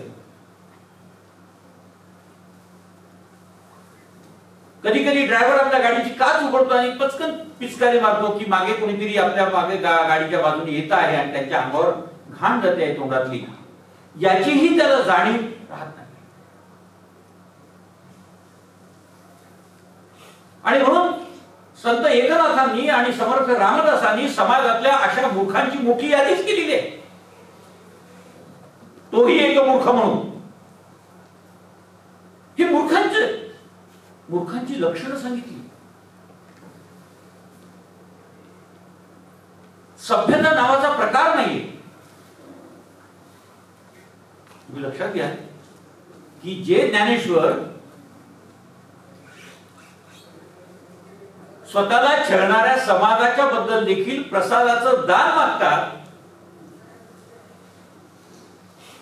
त्याच वेळेला स्वामी चक्रधर सामाजिक परिवर्तनाची जाणीव करून देतात. एक सुंदर वाक्य त्यांनी सांगितलेलं आहे. स्वामी चक्रधरांनी लीळा चरित्रामध्ये जे म्हटलं आहे ते फार महत्वाचं आहे की अहंतेचे मूळ सकंदे उपटून काढा, नाही तर अंकुर निगती. इथे सुंदर भूमिका मांडली. अहमपणा मित्र हो, आधुनिक जीवनामध्ये अहमपणा हा अधिक वाढत चाललेला आहे. म्हणजे वडील आणि मुलांमधला संवाद सांगतोय, अरे ते तुझे वडील आहे, असतील वडील, मी पण त्यांचा मुलगा आहे. या संवादामध्ये काय आहे लक्षात? मातृत्वाची जाणीव नाही. नागपूरमधली परिस्थिती मला माहित नाही, पण तुम्ही पुणे मुंबईकडे आलात तर तुमच्या असं लक्षात येईल की घरोघरची मुलं परदेशात आहेत आणि म्हातारे आई वडील काय म्हणतात त्याला, वृद्धाश्रमामध्ये अस्वस्थ झाले. समाजाची ही मानसिकता तुम्ही लक्षात घ्या. समाज हा स्थिर नसतोच कधी, तो परिवर्तनशील असतो आणि परिवर्तनशील असणं हे समाजाच्या विकासाचं लक्षणही समजतो आपण. पण परिवर्तन हे सकारात्मक दृष्टीने होणं हे विकासाचं लक्षण आहे. इथे आमच्या असं लक्षात येतं की समाजाची अपरिपक्वता अधिक वाढत चालली. त्या समाजाचा मीही एक घटक आहे, तुम्ही एक घटक आहात. ही का परिस्थिती होते? लहान मुलं स्वतः मित्रांना म्हणतात की तुझी जात कोणती, याचा अर्थ काय आहे? आम्ही कुठेतरी घरामध्ये जातीच्या संबंधी बोलतो आहोत. मुलांच्या कानावर हे सगळं चित्र पडतं आहे आणि संतत्वाचं वळण लावण्याचा विचार आमच्या मनात येऊ शकत नाही. कारण आमच्याकडची संत पूजा जी चाललेली आहे ती किती व्यावहारिक आहे याचा विचार करा. अध्यात्म म्हणजे अंधश्रद्धा नाही, पुन्हा लक्षात घ्या. अध्यात्म म्हणजे अंधश्रद्धा नाही. अध्यात्म ही एक जाणीव आहे जी स्वपासून श्वेतरापर्यंतच्या प्रवासाची एक जीवन दृष्टी देणारी. स्व म्हणजे लौकिक जीवनामधलं व्यक्तिमत्व आणि अलौकिक जीवनामधलं व्यक्तिमत्व तो आहे की नाही हे दाखवता येत नाही, पण त्याच्या अस्तित्वाची जाणीव काय असू शकते हे साहित्याच्या माध्यमातून मांडण्याचा विचार जेव्हा संत करतात तेव्हा गांभीर्याने आपल्याला त्याकडे बघण्याची गरज आहे. आपण म्हणजे दोन स्तर समाजामध्ये, एक संत साहित्याचा इतका आहारी गेलेला आहे की नुसतं टाळ उडत बसणं म्हणजे आपल्याला संत पावलेले आहेत, ईश्वर पावलेले आहेत अशी एक भूमिका आहे. आणि दुसरं म्हणजे या टाळकुट्या संतांनी समाजाला काय दिलं असं म्हणणार नाहीये. आता टाळकुट्या संतांनी समाजाला काय दिलं हा प्रश्न तुम्हाला विचारण्याचा अधिकार आहे. पण हा प्रश्न काय विचारू शकता तुम्ही? त्याचं कारण की संत साहित्याचं अंतरंग आपण कधीच बघितलेलं नसतं. समाजातल्या किती लोकांनी ज्ञानेश्वरीचा अभ्यास केला, समाजातल्या किती लोकांनी तुकोबाची गाथा समजून घेतली, समाजातल्या किती लोकांनी लीळाचरित्राचं अस्तित्व डोळ्यासमोर ठेवलं. काय होतं असं माहितीये का? परंपरेने वारसा चालत आलेला आहे. म्हणजे कित्येक ठिकाणी मला असा अनुभव आला की मॅन्युस्क्रिप्ट जे असतात ना, जुने हस्तलिखित, त्याचा अभ्यास करीत असताना तुमच्याकडे हे हस्तलिखित आहे द्या. एक तर तो भाषेचा प्राध्यापक मागू शकेल, साहित्यात म्हणजे तत्वज्ञानाचा अभ्यासक मागू शकेल, इतिहासाचा अभ्यासक मागू शकेल. तर त्यांचं उत्तर काय असतं? नाही, हे आमच्या परंपरेचं आहे आणि ते आम्हाला देता येत नाही कुठे. अरे पण परंपरेचा आहे, परंपरा सडत चालली आहे ना. शेवटी काय करतात? कुठेतरी विहिरीत टाकून देतात. पण ज्या संतांनी समाजाच्या साठी म्हणून काही जीवन भाष्य केलेलं आहे त्या संतांची ही ग्रंथ संपदा तुम्हाला समाजापर्यंत अजूनही मित्र पोहोचवत आहे. टाळ कुटणे म्हणजे संतांचं अस्तित्व नाही. तुम्ही तुकाराम वाचा, मग तुमच्या लक्षात की तुकारामाने अंधश्रद्धेवर अतिशय कडाडून टीका केली.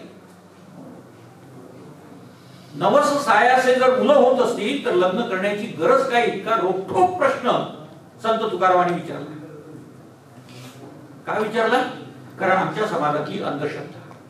अजूनही समाजामध्ये या अंधश्रद्धेचे अनेक बळी जातात आणि समाज उघड्या डोळ्यांनी पाहतो, पण एकाचीही हिंमत होत नाही, एकाचीही भूमिका मांडली जात नाही की हे आमच्या संतांनी सांगितलेलं नाही. त्याचं कारण हे आहे की आम्ही संत वाचलेले नाही. संतांनी माणूस वाचला,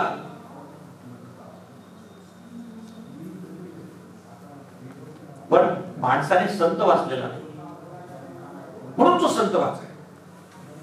नामदेवांनी असं म्हटले आहे, न करी काया क्लेश इंद्रिया विरोध निरोध, माझा आहे बोध वेगळाची, तपतीर्थ दान हे सर्व कुवाड, नाम एक वाड केशवाची. तप, तीर्थ, दान, धर्म वगैरे या सगळ्या गोष्टींना त्यांनी विरोध केलेला आहे. काया क्लेश म्हणजे उपवास. आपल्याकडे उपवासाची मोठी परंपरा आहे. आज कोण दिवस? आज सोमवार नाही का? उद्या हो मग मंगळवारचा असतो. म्हणजे एका अर्थाने फार धान्य कमी लागतं आपल्या याच्यामध्ये, असा त्याचा अर्थ होतोय. पण उपवास म्हणजे नेमकं काय? उपवास या शब्दाची खोड आहे उपपदार्थांचा वास, म्हणजे चव घेणे. मुख्य पदार्थ सोडायचे आणि मग बाकीच्या पदार्थांचं भरपूर खायचं. खिचडी खाल्ली, दाण्याची, काय शेंगदाण्याची आमटी, काय ते खजूर. मी कधी उपवास करत नसल्यामुळे शिकत होतो तेव्हा उपवास आपोआपच घडले, तो भाग वेगळा. पण आता काय क्लेश? उपवासाने कुठे काही एक मेकर आपलं आहे ना तुमच्या बुलढाण्याजवळचं, तिथली लिहायची छान सांगतो. बोणेबाईंकडे स्वामी गेले आणि तो दिवस होता गोकुळ अष्टमीचा. आता आपल्याकडे गोकुळ अष्टमी म्हटलं की सगळ्या यशोदा मायांचा उपवास असतो, बरं की? कृष्ण, मला हेच कळत नाही, अरे कृष्ण जन्माला येणार आहे, तुम्ही का तुमच्या पोटाला त्रास करून घेता? आनंद व्यक्त करता की दुःख व्यक्त करताय? स्वामी बोणेबाईंना विचारतात, बाई आज काय? तर म्हणाले, जीजी आज जन्माष्टमी आहे. बर, मग काय करता तुम्ही? काही नाही म्हणे, मातीचा कृष्ण करते, मातीची यशोदा करते. स्वामी विचारतात, भाई देव काही माती आहे? राष्ट्रसंतांच्या एका गीतामध्ये देव बाजारचा भाजीपाला नाही, हे जे राष्ट्रसंतांचं जे गीत आहे ना त्यामध्ये आलंय. लाकडाचा देव त्याला अग्नीचा भेव, मातीचा देव त्याला पाण्याचा भेव, हे या चरित्रातलं आहे. हे या चरित्र आहे. आणि त्याचं कारण सांगतो तुम्हाला की राष्ट्रसंतांची कोणीतरी एक नातेवाईक महानुभाव होते आणि बाईसांना ते म्हणाले की बाई देव काही मातीचा असतो? देव म्हणाले दुर्लभ आहे, या सगळ्या सृष्टीच्या पलीकडचा आहे. मग म्हणाले काय करू? म्हणाले बाई हे श्रीकृष्ण होईल, तुम्ही यशोदा माता व्हा. मी श्रीकृष्ण होतो, तुम्ही यशोदा माता व्हा, पण मातीचा देव करू नका. आणि मग बाईंनी बोणेबाईंनी उपवास धरला. ते म्हणाले बाई तुम्ही काही खात नाही? नाही म्हणाले, आज जन्माष्टमीचा उपवास करावा लागतो. तर स्वामींनी प्रश्न विचारला, म्हणे जिला कृष्ण जिच्या पोटी जन्माला आलेला आहे त्या यशोदेने तरी पेज तरी प्यायली असेल ना. पेजच उल्लेख, तर आपल्याकडे अजूनही बाळंतीण स्त्रीला पातळ पेज देण्यात येत असते, बरोबर की नाही? तर पेज तरी प्यायली असेल की नाही?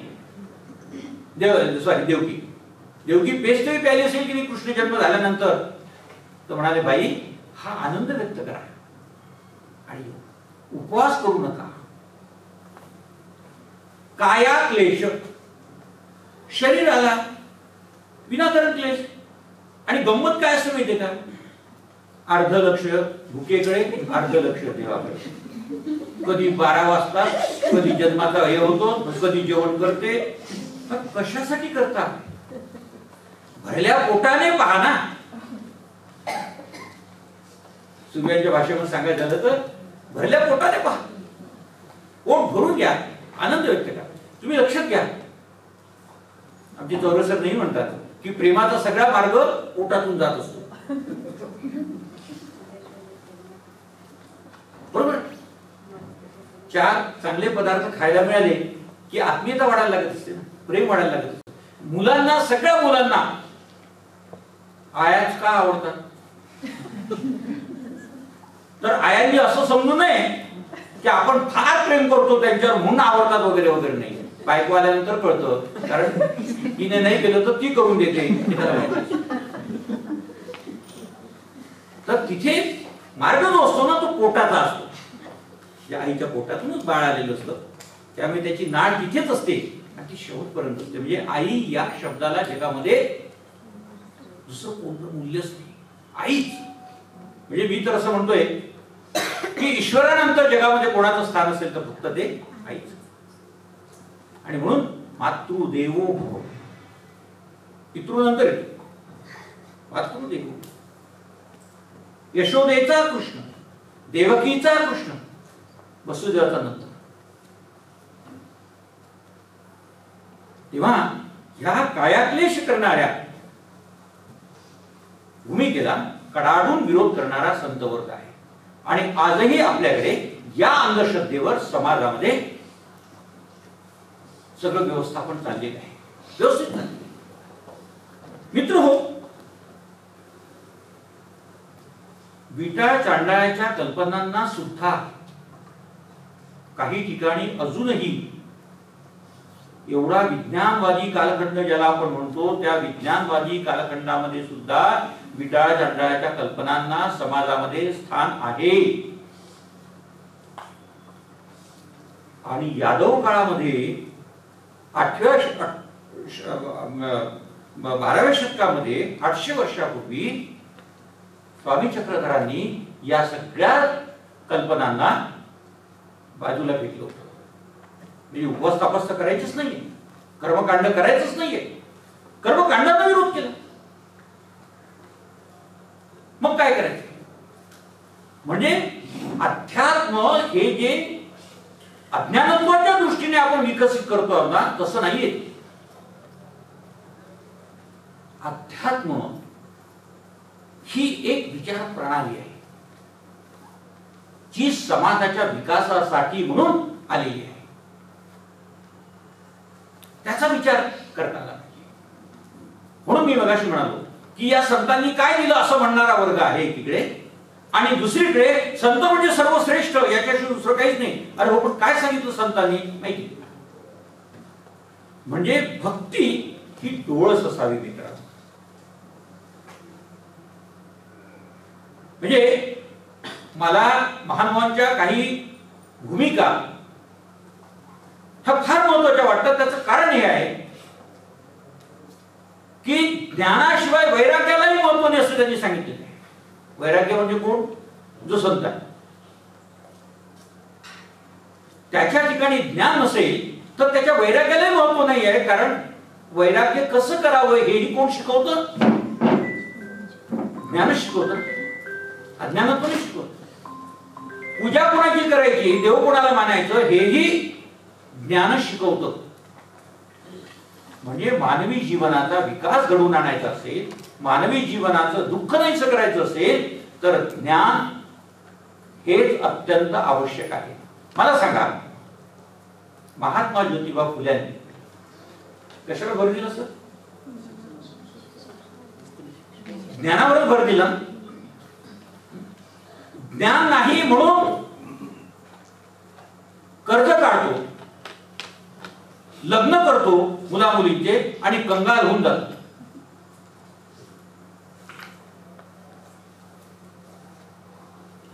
ज्ञानावरच भर दिलेला आहे. आणि म्हणून सावित्रीबाईंच्या माध्यमातून महात्मा ज्योतिबा फुल्यांनी स्त्री शिक्षणाचं मोठं कार्य हातात घेतलं. पण तुम्हाला माहिती आहे, एवढं सगळं होऊनही आज स्त्रियांची कुचंबणा होत नाही असं मला सांगा. सुशिक्षित अशिक्षित कोणी सांगायला धजावणार नाही. चाललंय आमचं बरं चाललं, कशाला आवाज करतात, मीठ घालतो. पण मित्रांनो, यादव काळामध्ये स्त्रियांना समानतेचा अधिकार देणारा जर कोण असेल तर तो हा संत वर्ग आहे. मला सांगा, महानुभाव संप्रदायामध्ये कितीतरी स्त्री आहेत. आद्य कवयित्री महदंबा जिने ज्ञानेश्वरीच्या आधी काव्य लिहिलंय ढवळे, जिच्या काव्याने मी सुरुवात केली व्याख्यानाची, ती जनाबाई. डोईचा पदर आला खांद्यावरी असं भरल्या बाजारी जाईने मी असं म्हणणारी जनाबाई. कितीतरी स्त्री आहे महानुभावांमध्ये, कितीतरी स्त्री आहे. या संतांनी पहिल्यांदा स्त्रियांना धर्माचा अधिकार दिला, ज्ञानाचा अधिकार दिला आणि मोक्षाचाही अधिकार दिला.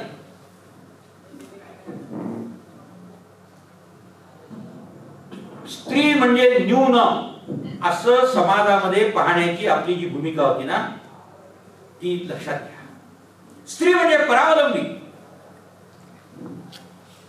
स्त्रीमध्ये परावलंबी, वामाक्षी, वाम बाजूलाच उभी असली पाहिजे स्त्री, उजव्या बाजूला नाही.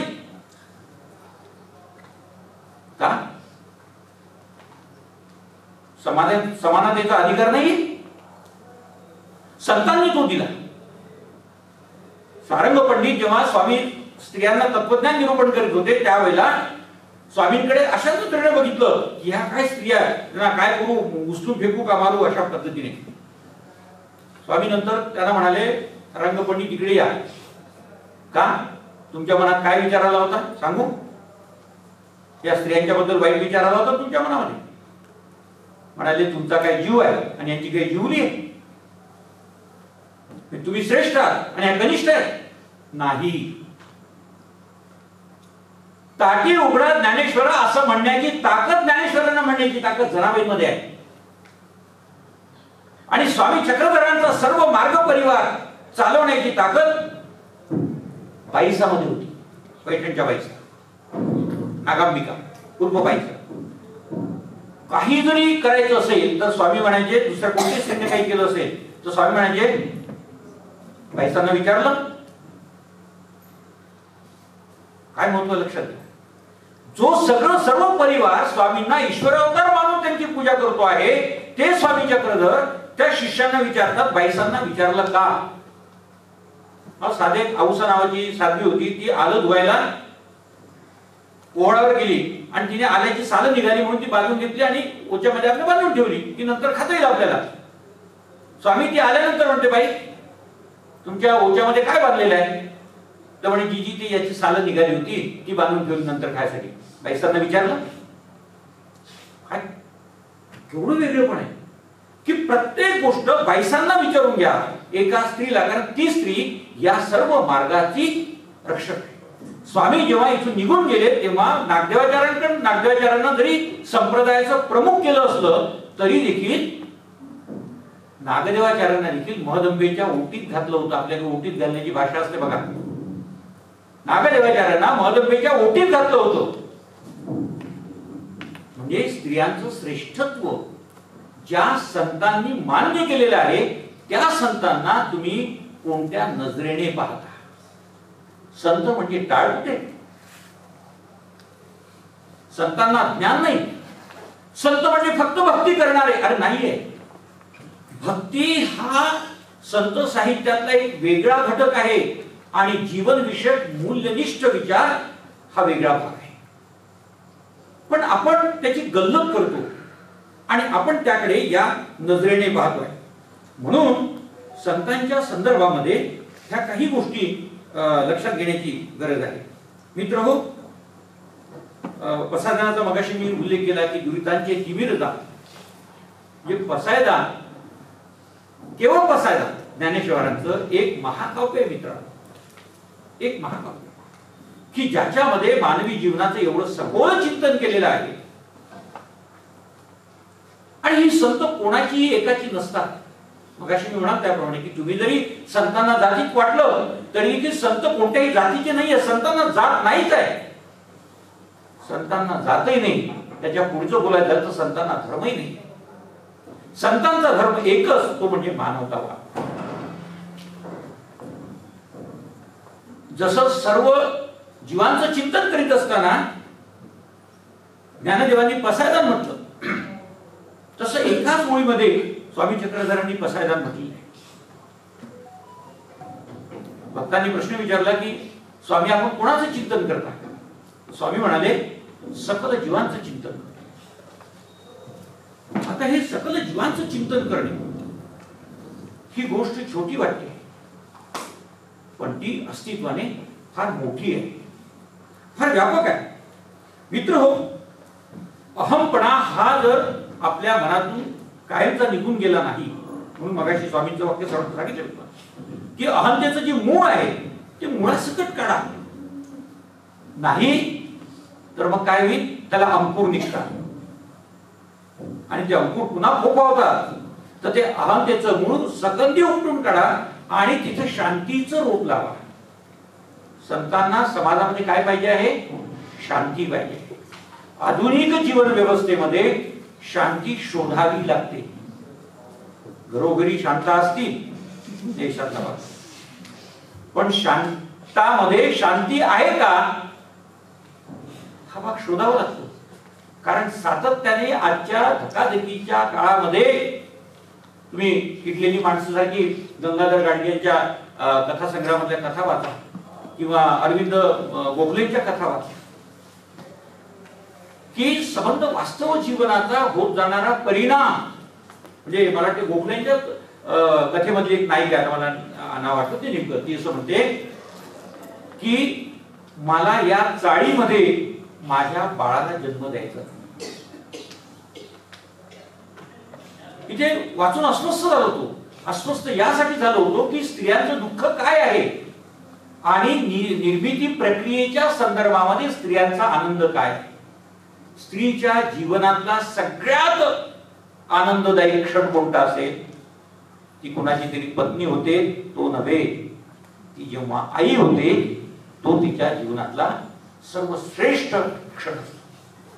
आणि त्या सर्वश्रेष्ठ अशा क्षणाचा आनंद मी या चाळीमध्ये, जिथे कोणीतरी लुंगी खोचून गाणे म्हणतोय, जिथे कोणीतरी फुंकारी घालतोय, जिथे कोणीतरी विड्या फुंकताय, जिथे कोणीतरी घणाघात घालताय, अशा व्यवस्थेमध्ये मी माझ्या मुलाला जन्म देऊ शकणार नाही. ही जी स्त्रीची भावना आहे, हे जे स्त्रीचं दुःख आहे, जे आधुनिक साहित्यामध्ये येत आहे, या प्रश्नांची उत्तरं संत साहित्यामध्ये आहे. आज समाजाचं बिघडत चाललेलं मानसशास्त्र, आज तुम्ही बघा सायकॅट्रिकचा धंदा फार जोरात चाललेला आहे सर. आमच्या पुण्यामध्ये तर प्रचंड चाललेला आहे, मुंबईमध्ये प्रचंड चाललेला आहे, नागपूरमध्ये मला माहिती नाही. सायकॅट्रिककडे जा, ते तुम्हाला उत्तम सांगतील. काय सांगतात? काय सांगत नाही. कारण मी अशा अनेक लोकांशी चर्चा केली. काय सांगितले यांनी तुम्हाला? म्हणजे माफ करायचे कोणी मानसशास्त्राचे अभ्यासक असतील तर. कारण मी साहित्य शिकवतो म्हणजे मी मानसशास्त्रही शिकवतोय, तुम्ही लक्षात घ्या. जसं मी आता त्या गोखल्यांच्या कथेमधल्या स्त्रीचं मानसशास्त्र काय एका 2 ओळींमध्ये सांगितलं तुम्हाला, 2 वाक्यांना सांगितलं. हे मानसशास्त्र. तुमचेच प्रश्न तुम्हाला विचारतात, तुमचीच मानसिकता लक्षात घेऊन साध्या साध्या पद्धतीने तुम्हाला ह्या सगळ्या गोष्टीपासून परावृत्त करण्याचा प्रयत्न करतात. पण यासाठी जीवन मूल्य देणारी जी संत साहित्याची भूमिका आहे ती जर लक्षात घेतली तर मला असं वाटतं जगातलं मानसशास्त्र अधिक उत्तम पद्धतीने पुढे जाईल. म्हणून संतांनी मानसशास्त्र दिलंय, लक्षात घ्या. टाळ कुठे मी पुन्हा पुन्हा त्या मुद्द्यावर येतो. त्याचं कारण माझ्या मनामध्ये या गोष्टीचा राग आहे की संतांकडे केवळ आध्यात्मिक भूमिकेतून पाहिलं जातं. अरे अध्यात्म हा त्याचा एक वेगळा पार्ट आहे, मगाशी मी सांगितलं. पण जीवनाच्या संबंधीचा केलेला विचार, संत साहित्यामध्ये विज्ञानही आहे. विज्ञान आहे संत साहित्यामध्ये. आमच्या विद्यापीठामध्ये डॉक्टर संजय ढोले नावाचे पदार्थ विज्ञान विभागाचे आता ते विभाग प्रमुख झालेले आहेत. त्यांचा मी कथासंग्रह वाचत होतो. अघटित वगैरे अशा प्रकारच्या काही निरपराध वगैरे अशा कथा वाचल्या मी. आणि माझ्या डोक्यामध्ये विचारचक्र सुरू आणि दुसऱ्या दिवशी मी त्यांना सकाळी फोन केला की म्हटलं तुम्हाला वेळ किती वाजता आहे? तर म्हणाले काही नाही, तुम्ही या. मग आम्ही दुपारी 3च्या वेळेनंतर ठरवले. आणि त्यांच्याकडे मी गेल्यावर त्यांना पहिला प्रश्न विचारला की तुम्ही हे जे कथेमध्ये मांडलेलं आहे, विज्ञान कथांमध्ये जे सगळं मांडलेलं आहे, काय मांडलं होतं की माणूस मेल्यानंतर सुद्धा तो जिवंत होऊ शकतो.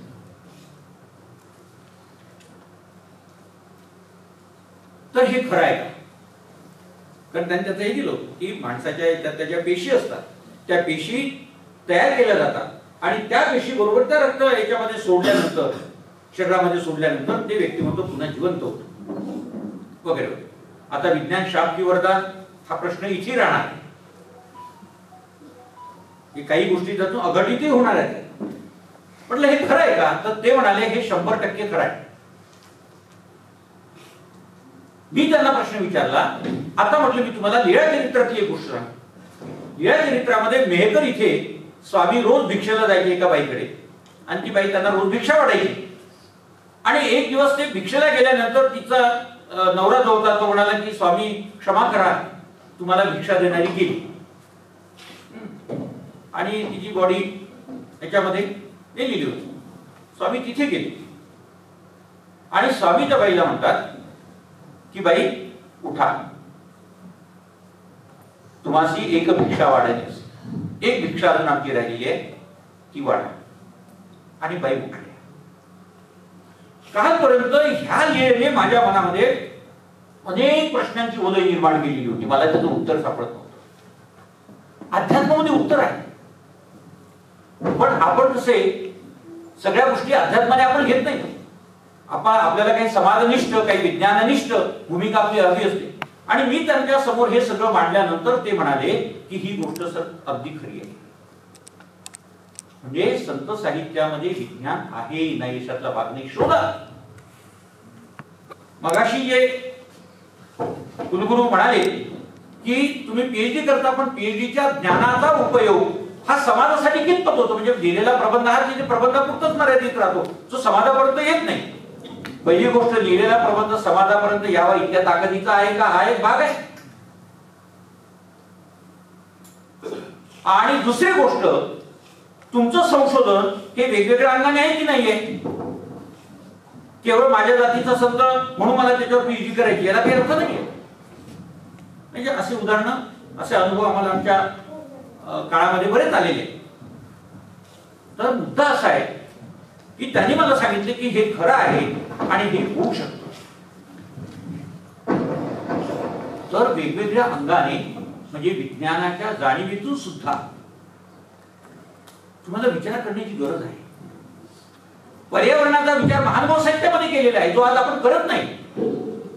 झाडाचं पान तोडायला देखील विरोध केलेला आहे, कारण झाडामध्ये जीव असतो हे विज्ञानाने आज आपल्याला सांगितलं असलं तरी देखील महानुभाव साहित्यामध्ये त्याची नोंद की 800 वर्षापूर्वी झालेली आहे. आणि म्हणून झाडाची पानं तोडू नका, झाड तोडू नका, किंबहुना झाडाच्या खाली बसू नका, नाही तर झाडाचं फळ तोडण्याची इच्छा आहे ते त्याचं, ते त्याच्या मालकीचं आहे, ते हिरावून घेऊ नका. नॅचरली पडलं तर खातो भाग वेगळा, पण तोडू नका. त्याच्या मागे जे विज्ञान आहे ते विज्ञान समजून घेण्याचा विचार, विज्ञान समजून घेण्याचा प्रयत्न हा आपल्याला करण्याची गरज आहे. आणखी एक दोन मुद्दे मांडतो आणि थांबतो. एक आणखी महत्वाचा मुद्दा म्हणजे संतांनी, सर्वच संतांनी अहिंसेचा पुरस्कार केलाय की नाही? तर केले. हिंसा ही 3 प्रकारची असते. एक शारीरिक हिंसा, दुसरी मानसिक हिंसा आणि तिसरी शाब्दिक हिंसा. आपल्याकडे जो हिंसाचार होतो ह्या 3 पातळी होतो. म्हणजे एखाद्याला शिव्या घालणे ही शाब्दिक हिंसा झाली, त्याचं मन दुखवलं जाते की नाही? आता आहे की नाही मला माहित नाही, पण आपल्या विदर्भामध्ये आईवरून शिव्या देण्याची घाण पद्धत होती. जी आई अख्ख्या जगाचं दैवत आहे तिच्यावरून शिवी देत असायचे लोक. वाईट वाटत.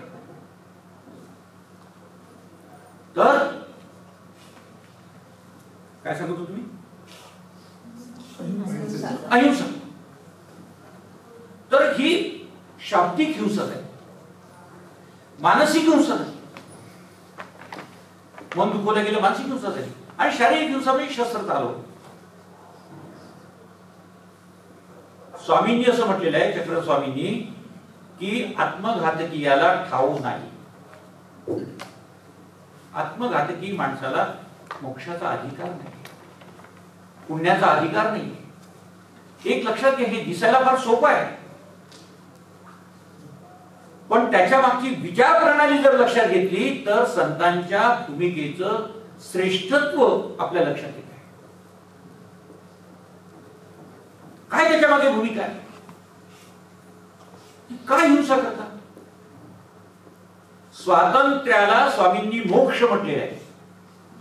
स्वातंत्र्य म्हणतो ना आपण, मला माझं स्वातंत्र्य हो. आज आपण स्वातंत्र्यासाठी भांडतो आहोत.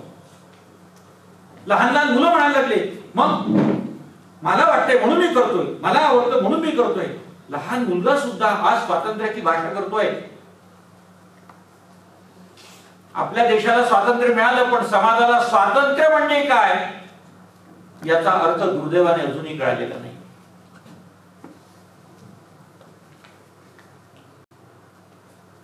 ज्ञानदेवांनी देखील स्वातंत्र्याची भूमिका मांडली. जो जे वांछिल तो ते लाहो. जो जे म्हणजे काय, खालून दे, टेबलच्या नाही तर वरून दे, पाकिटातून दे नाही तर आणखी कशातून दे, पण दे. हे ज्ञानदेवांना अपेक्षित नाही. नैतिक मूल्य अपेक्षित आहे. हे नैतिक मूल्य मागणं हे गरजेचं आहे. आज अहिंसेचं हिंसेचं स्तूप इतकं वाढत चाललेलं आहे की टीव्ही लावल्यानंतर किमान 2-3 बातम्या तरी त्यामध्ये हिंसेच्या असतातच, आणि वाईट वाटतं. लहान लहान मुलांना पळून देण्याच्या घटना पाहिल्यानंतर जीव कासावीस होतो की काय वाटत असेल त्या बाळाला. पण समाजामध्ये हे मूल्य अजून रुजलेलं नाही, आणि म्हणून आपली परिस्थिती अशी होते आहे की आपल्याला ह्या गोष्टी कळतच नाहीये. म्हणून स्वामींनी असं म्हटलेलं आहे की सगळ्यांवर प्रेम करा, जगावर प्रेम करा. ज्ञानदेवांनी सुद्धा तेच म्हटलेलं आहे, जैनांनी सुद्धा तेच म्हटलेलं आहे, वीरशैवांनी सुद्धा तेच म्हटलेलं आहे की जगावर प्रेम करा. पण जगावर प्रेम करण्याच्या आधी मी असं म्हणेन, पहिल्यांदा स्वतःवर तर प्रेम करा. ज्याला स्वतःवरच प्रेम करता येत नाही मित्रांनो, तो जगावर काय प्रेम करणार. माझ्यावर मला प्रेम करता येत नाही म्हणून मी आत्मघातकी वृत्तीने वागतो, मी मलाच अस्तित्व संपवणं.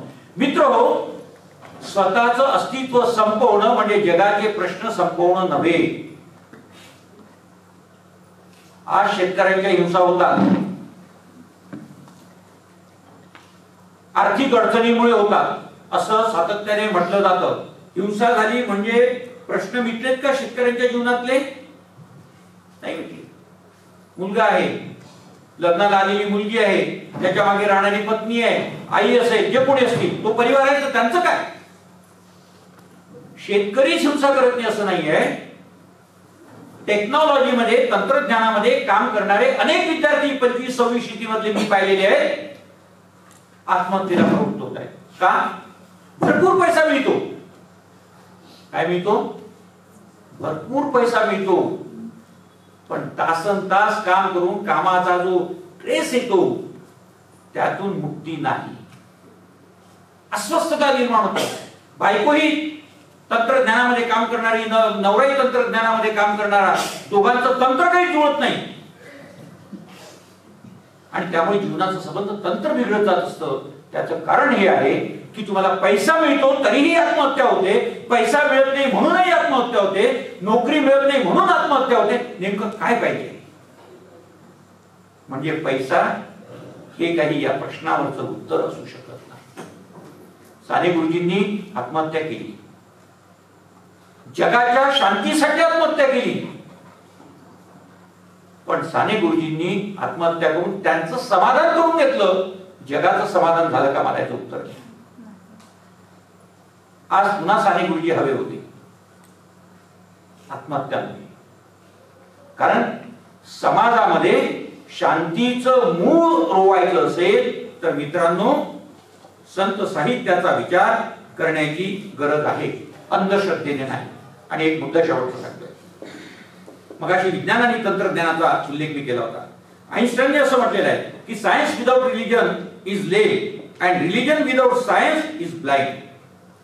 धर्म विरहित विज्ञान पांगळ आहे आणि विज्ञान रहित धर्म हा आंधळा आहे. सांगड घालता आली पाहिजे. आपल्याकडे गंमत काय माहिती आहे? शिकागो विद्यापीठामध्ये एक भारतीय मनुष्य गेले आणि गेल्यानंतर त्याचं असं अशा लक्षात आलं की एका टेबलवर एक सद्गृहस्थ बसलेले आहे आणि त्यांच्या हातामध्ये रामायणाची प्रत आहे. साहजिकच भारतीय माणसाला आनंद झाला की बाबा रामायण, माझ्या देशातलं रामायण हा वाचतोय. तो आपल्या त्या ग्रंथालयामध्ये गेला, पाहून वगैरे सगळं आला आणि परत एखाद्या तासाने दीड तासाने आला. तो पाहतो तर पुन्हा त्याच्या असं लक्षात आलं की शिकागो विद्यापीठामध्ये बसलेला तो अभ्यासक त्याच पृष्ठावर होता. आणि मग त्याला असं लक्षात आलं कदाचित संस्कृत मधलं रामायण असल्यामुळे याला समजत नसावं, आपण थोडी मदत करूया भारतीय म्हणून. म्हणून तो त्याच्यापर्यंत गेला आणि म्हणाला की मी तुम्हाला मदत करू शकतो काही, कारण मी भारतीय आहे आणि रामायण माझ्याच देशात आहे. त्यामुळे वा वा फार आनंद, त्यांना आनंद झाला. ते म्हणाले बसा. बरं काय काय तुम्ही मगापासून याच पृष्ठावर हे करताय? ते म्हणाले बरं झालं तुम्ही आलात, मला एक प्रश्न पडले त्याचं उत्तर मिळत नाही. ते म्हणाले लक्ष्मणाने जेव्हा लक्ष्मण रेषा आखली होती तेव्हा लक्ष्मणाने त्यात असं कोणतं द्रव्य पुरलं होतं की ज्या द्रव्यावर माणसाची सावली पडल्याबरोबर आग लागली. भारतीय माणूस वाक्य पूर्ण होता क्षणिक उठला. त्याच्यानंतर तो कधी शिकागोला गेला. ही आपली मानसिकता आहे आणि ही त्यांची मानसिकता. तेव्हा संत साहित्याचा विचार जर आपल्याला करायचा असेल तर तो केवळ आध्यात्मिक भूमिकेतून करू नका, सामाजिक परिवर्तनाच्या दृष्टीने करा. आणि मग तुमच्या लक्षात येईल की संत साहित्य हा मानवी जीवनाच्या विकासाचा कणा आहे. शुद्ध बीजापोटी फळे रसाळ गोमती. शुद्ध बीज लावा, उत्तम संस्कार घडवा. गरज आहे की नाही उत्तम संस्कारांची? ते उत्तम संस्कार नाहीत म्हणून मुलगा आईला शिव्या घालतो, बापावर हात उगारतो. ते उत्तम संस्काराचं लक्षण नाही. उत्तम संस्कार तिथे होते की वयाने आणि ज्ञानाने श्रेष्ठ असलेल्या ज्ञानदेवांना देखील तत्वाची जाणीव करून देणाऱ्या जनाबाई होत्या आणि ज्ञानेश्वर सहजपणे नंतर ताटी उघडतात, पण उलट उत्तर देत नाही. इथे उलट उत्तर मिळालं नाही असं एकही घर आपल्याला पाहायला मिळणार नाही. हे का होत आहे मित्रांनो? तेव्हा शुद्ध बीज, शुद्ध विचार, शुद्ध संस्कार हे समाजापर्यंत पोहोचवण्यासाठी संत साहित्याची नितांत गरज आहे. त्याकडे केवळ अध्यात्म म्हणून पाहू नका. आता शुद्ध बीजापोटी फळे रसाळ गोमटी याच्यात कोणतं अध्यात्म आहे? सामाजिकता आहे, संस्कारिकता आहे. कोणतंही साहित्य हे कालखंडातल्या संस्कृतीचं अस्तित्व दाखवणार असतं. आणि संत साहित्य असं आहे की जे कालातीत आहे असं मी म्हणालो. 800 वर्ष होऊन गेले तरी आपण त्याचा अभ्यास करतो आणि पुढे आणखी हजारो वर्षापर्यंत या साहित्याचा अभ्यासच करीत राहणार आहोत. फक्त करीत राहत असताना मला एवढंच सांगायचं आहे की केवळ आध्यात्मिक भूमिकेपेक्षाही त्यांची सामाजिक जाणीव, त्यांची वैचारिक भूमिका, त्यांची परिवर्तनवादी भूमिका ही अधिक लक्षात घ्या. आणि असं जर झालं तर ज्ञानदेवांच्या, नामदेवांच्या आणि तुकारामाच्या भाषेत मी एकेकाची ओळ घेऊन सांगतो. आनंदुरे आजी परमानंदुरे. आनंदुरे आजी परमानंदुरे ज्ञानेश्वर म्हणतात.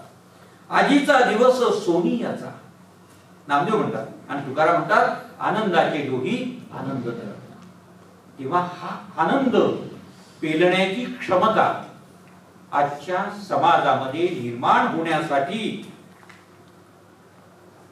संत साहित्य हा अत्यंत महत्वाचा धागा आहे. हे आपल्याला विसरता येणार नाही. संत साहित्यासारखं श्रेष्ठ जीवन मूल्य हे आज आपल्याला कुठेही पाहायला मिळणार नाही. हे आपण गंभीरपणे विचार करण्यासारखी गोष्ट आहे असं मला सांगावंच वाटलं. मित्रहो, बऱ्यापैकी वेळ मी बोलत राहिलो त्याचं कारण तुम्ही उत्तम मनाने ऐकत होता. उत्तम मनाने असं म्हणण्याचं कारण असं की डोळे माझ्याकडे आणि मन दुसरीकडे अशी अवस्था होत असेल तर ते सुद्धा डोळ्यातूनच कळत असतं. आणि म्हणून आमच्या भारतांबेंनी असं म्हटलंय, डोळे हे जुलमीकडे. डोळ्यांमध्ये जे भावतरंग असतात ते सहजपणे कळतात. आणि मी शिक्षक आहे, त्यामुळे तुमच्या डोळ्यातले भाव वाचून, तुमच्या डोळ्यातले अभंग वाचून मी बोलत होतो. याचं सारं श्रेय तुम्हाला आहे आणि मला निमंत्रित करणाऱ्या या दोन्ही महोदयांना आहे. मी सगळ्यांचे आभार मानतो आणि मानतो. धन्यवाद. संपलाय तो थोडासा निराश होतो, परंतु इतर दिवस महाप्रसाद खायला मिळाला म्हणून मनोमन देवाचे आभार मानतो आणि लगेच बाहेर येतो. आणि बाहेर आल्यावर त्याला कळतं की त्याची चप्पल गायब आहे. मग मात्र तो थोडासा खावला बावला होतो. तर अशी त्या मुलासारखी संपूर्ण मानव जातीची भौतिक आणि आध्यात्मिक जीवनाची कैची मध्ये माणूस सापडलेला आहे, त्या चक्रामध्ये सापडलेला आहे. आणि सरांनी त्यांच्या भाषणामधून तार्किकपणे व सतत विवेक बुद्धीने या दोघांचा समतोल साधता येईल, त्यांचं संतुलन करता येईल असं मला वाटतं. यानंतर आजच्या कार्यक्रमाचे अध्यक्ष मानवी विज्ञान विद्याशाखेचे अधिष्ठाता डॉक्टर श्याम कोरेटे सर यांनी त्यांच्या भाषणातून आम्हाला मार्गदर्शन करावं अशी मी त्यांना विनंती करतो.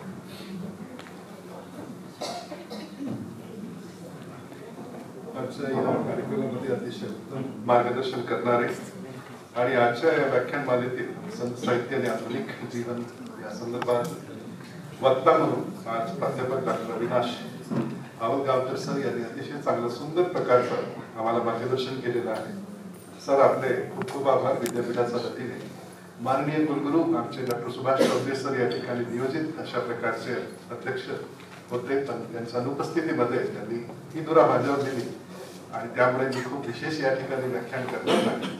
पण तरी सुद्धा काही गोष्टी काही सुद्धा माझ्या मनात ज्या निर्माण झाल्या त्या आपल्या सोबत थोडक्यात 2 मिनिटात मी आपल्या शेअर करू इच्छितो.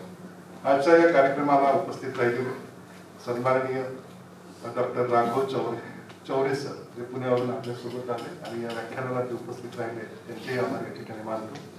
शिवाय डॉक्टर सुनीता सांगोळे मॅडम या ठिकाणी उपस्थित राहिल्या, त्यांचेही या ठिकाणी विद्यापीठाच्या वतीने आभार मानू इच्छितो. आणि खरं तर आमचे बरेच मंडळी आहेत प्राधिकरणामधील, पीसी सर या ठिकाणी आहेत, प्राध्यापक मंडळी आहेत, बरेच संशोधक विद्यार्थी या ठिकाणी उपस्थित आहेत. आणि आज अतिशय चांगल्या विषयावर आपण या ठिकाणी मार्गदर्शन केलं, संत साहित्य आणि आधुनिक जीवन या संदर्भात. या वेळेला मला जे आठवलं की आम्ही इतिहासाचे प्राध्यापक असल्यामुळे जसा मराठी विषयाचा किंवा साहित्याची निर्मितीचा जो प्रारंभ आहे आपल्या सगळ्यांना माहीत आहे की 13व्या शतकापासून तर 18व्या शतकापर्यंत ह्या कालखंडात अतिशय मोठ्या प्रमाणात समाजामध्ये तो विखुरलेला होता. त्यानंतर मात्र इंग्रजांचा या ठिकाणी वर्चस्व निर्माण झाला आणि त्यामुळे शिक्षण पद्धतीमध्येच त्या इंग्रजी या भाषेचा पगडा वाढल्याने कुठेतरी आपलं जे काही देशज भाषेतील जे साहित्य होतं ते मागे पडल्यासारखं आपल्याला या ठिकाणी जाणवतं. आणि अशा पद्धतीने जे अनुकरणातील साहित्य ज्याला म्हणू आपण, संतांनी जे काही केलं असं माझ्या अंडरस्टँडिंगच्या अनुसार सामान्य जीवन जगणारा व्यक्तीच्या मनात जे आहे किंवा सामान्य माणसाला जे सगळ्यात जास्त आदर्श असेल अशा प्रकारच्या जीवन पद्धतीची कल्पना त्यांनी त्या कालखंडात केली होती. आणि त्या दृष्टिकोनातूनच खरं तर त्यांनी समाजाला त्यावेळेला मार्गदर्शन केलेलं आहे. अलीकडच्या कालखंडात खरं तर ही जबाबदारी आपल्या प्राध्यापकांची असायला पाहिजे. आपल्याकडे खूप सारे डिग्रीज आहेत, सरांनी चिंता व्यक्त केलेली आहे, पण त्या कपाटामध्ये बंदिस्त असतात, समाजाला त्याचा उपयोग होत नाही. आणि म्हणून खरं तर त्या कालखंडात जसे आचार्य, महात्मा, संत, साधू यांना कोणाला आपण म्हणत होतो यांची खूप चांगली व्याख्या सरांनी केली. माझेही अंडरस्टँडिंग त्याच्यामुळे या ठिकाणी वाढून गेलेलं आहे. पण तशा प्रकारचे व्यक्ती कुठल्याही विद्यापीठात त्यांनी कुठलं थेसिस सादर केलं नाही, ट्रेटाईज त्यांनी सादर केलं नाही, तरीही अनेक लोक तर शाळेपर्यंत पोहोचू शकले नाही. ह्या लोकांनी ज्या पद्धतीचं साहित्याची निर्मिती केलेली आहे ते आज तगायत कशा पद्धतीने आजच्याही काळखंडाला ते कसं सुसंगत आहे याची व्याख्या आज खरं तर सरांनी या ठिकाणी करून आपल्या सगळ्यांना त्यांनी मोलाचं मार्गदर्शन केलेलं आहे. मला तरी आठवते इतिहासाचा प्राध्यापक म्हणून की प्रत्येक संताकडे कुठल्या ना कुठल्या तरी कला त्यांना अवगत होती. कुणाला गायन चांगलं करता येत होता, कुणाला कविता रचना करत होता, कोणी साहित्य निर्मिती करत होता. अशा पद्धतीचा आणि खरोखरच आजच्या कालखंडात आपण NEPचा दृष्टिकोनातून विचार केला समजा तर आपणही विद्यार्थ्यांना हेच करायला लावत आहोत की नुसतं पेपर डिग्री तुम्हाला घेऊन त्याचा काही उपयोग होणार नाही. सर जसे म्हणतात की कौशल्यधिष्ठित अशा प्रकारचा समाज किंवा विद्यार्थी घडवणे हा आपला सगळ्यात महत्वाचा उद्देश असावा. असे खूप सारे बोलाचे खरं तर म्हणजे संतांच्या विषयी त्यांच्या जे काही समाजाबद्दल त्यांचे जे काही काय म्हणू आपण त्यांना की अनुभव होता त्या सगळ्या गोष्टींचा उलगडा सरांनी या ठिकाणी केलेला आहे. आणि कशा पद्धतीने कोणकोणत्या मेरिट्स त्यांचे आहेत त्याही आपल्याला त्यांनी दाखवलेलं आहे. समाजाच्या ज्या काही कुरीती असतील, प्रथा परंपरा असतील, समाजाच्या उन्नतीसाठी बाधित करणारे असतील त्यांचा त्याग कशा करावा अशा पद्धतीचा अनेक गोष्टींचा उलगडा सरांनी या ठिकाणी केला. आणि म्हणून सरांचे हे जे काही अनमोल वचन आहेत, विचार आहेत ते आपण तसेच या ठिकाणी ठेवू आणि या ठिकाणी आपण त्यांनी सरांनी जो काही मार्गदर्शन केलेलं आहे ते आपण आपल्याही जीवनात अवलंब करण्याचा प्रयत्न करू. तेव्हा कुठे संत साहित्य आधुनिक कालखंडातही सुसंगत होईल असं मला या ठिकाणी वाटते. आपल्या सर्वांचे धन्यवाद.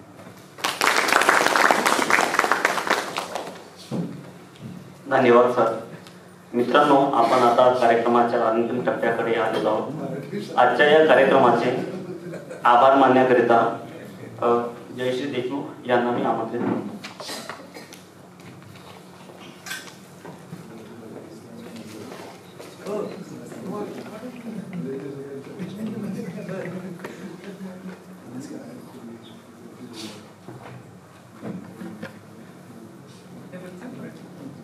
राष्ट्रसंत तुकडोजी महाराज नागपूर विद्यापीठाच्या शताब्दी महोत्सव निमित्ताने मराठी विभागाने आयोजित केलेल्या राष्ट्रसंत तुकडोजी महाराज व्याख्यानमाला अंतर्गत आज संत साहित्य आणि आधुनिक जीवन या विषयावरील व्याख्यानमालेसाठी व्यासपीठावरील मान्यवर व श्रोतागण आवर्जून उपस्थित राहिल्याबद्दल सर्वांप्रती कृतज्ञ व्यक्त करून मी आपल्यासमोर उभी आहे.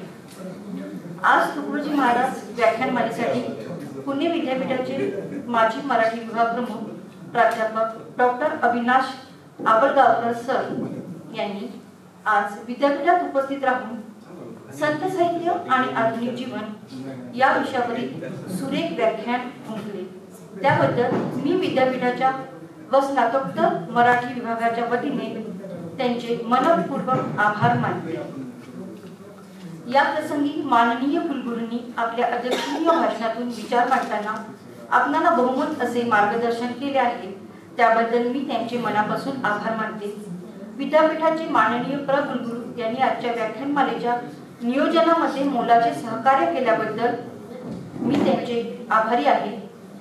विद्यापीठाचे माननीय कुलसचिव यांनी व्याख्यानमालेच्या आयोजनामध्ये प्रशासकीय पातळीवर सहकार्य केल्याबद्दल मी त्यांचे देखील आभार मानते.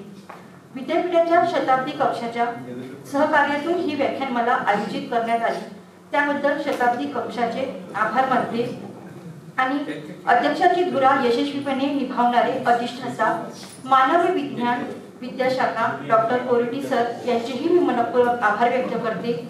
आणि या प्रसंगी प्राध्यापक सुनीता चांगोळे आणि प्राध्यापक राधा सोरे हे आवर्जून उपस्थित राहिल्याबद्दल मीही त्यांचे मनपूर्वक आभार व्यक्त करते. विद्यापीठाचे निमंत्रण स्वीकारून आजच्या राष्ट्रसंत तुकडोजी महाराज व्याख्यानमालेकरिता आवर्जून उपस्थित राहिलेले विद्यापीठाचे प्राधिकरणाचे सर्व सदस्य, सर्व विद्याशाखांचे अधिष्ठाता, विद्यापीठाचे अधिकारी आणि कर्मचारी व सर्व निमंत्रित श्रोत्यांचे मी विनम्रपणे आभार मानते. आमच्या विद्यापीठाच्या सर्व गतिविधींना न्याय देणारे पत्रकार बंधू व प्रसार माध्यमाचे प्रतिनिधी आवर्जून इथे उपस्थित आहेत त्याबद्दल मी त्यांचे विभागीय आभार मानते. स्नातकोत्तर मराठी विभागाचे विभाग प्रमुख डॉक्टर शैलेंद्र लेंडे यांनी आजच्या व्याख्यानमालाचे प्रास्ताविक केले व आम्हाला सहकार्य केले त्याबद्दल मी त्यांचे मनपूर्वक आभार मानते. या व्याख्यानमालेच्या आयोजनात त्यांची भूमिका व्याख्यात्याचा परिचय करून देण्यात मोलाची राहिली आहे, त्याबद्दल खूप खूप आभार. श्री अमित दुर्योधन यांनी आजच्या व्याख्यानमालेचे सूत्रबद्ध संचालन करून आम्हाला सहकार्य केल्याबद्दल मी त्यांची मनपूर्वक आभारी आहे. आजच्या कार्यक्रमाच्या यशस्वी आयोजनासाठी विद्यापीठ सामान्य प्रशासन विभागाचे सर्व अधिकारी आणि कर्मचारी यांनी परिश्रम घेऊन उत्तम व्यवस्था केल्याबद्दल मी त्यांची सुद्धा आभारी आहे. या कार्यक्रमाच्या आयोजनाकरिता प्रत्यक्ष आणि अप्रत्यक्षरित्या ज्यांनी सहयोग दिला त्या सर्वांबद्दल मी शतशः ऋणी आहे. पुन्हा एकदा आपण सर्व उपस्थितांचे पुनश्च आभार व धन्यवाद. आणि पुढील सूत्रसंचालन अमित सरांकडे. धन्यवाद मॅडम. यानंतर कार्यक्रमाचा समारोप राष्ट्रगीताने होईल. सर्वांनी राष्ट्रगीताकरता उभे राहा.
सूचना आहे.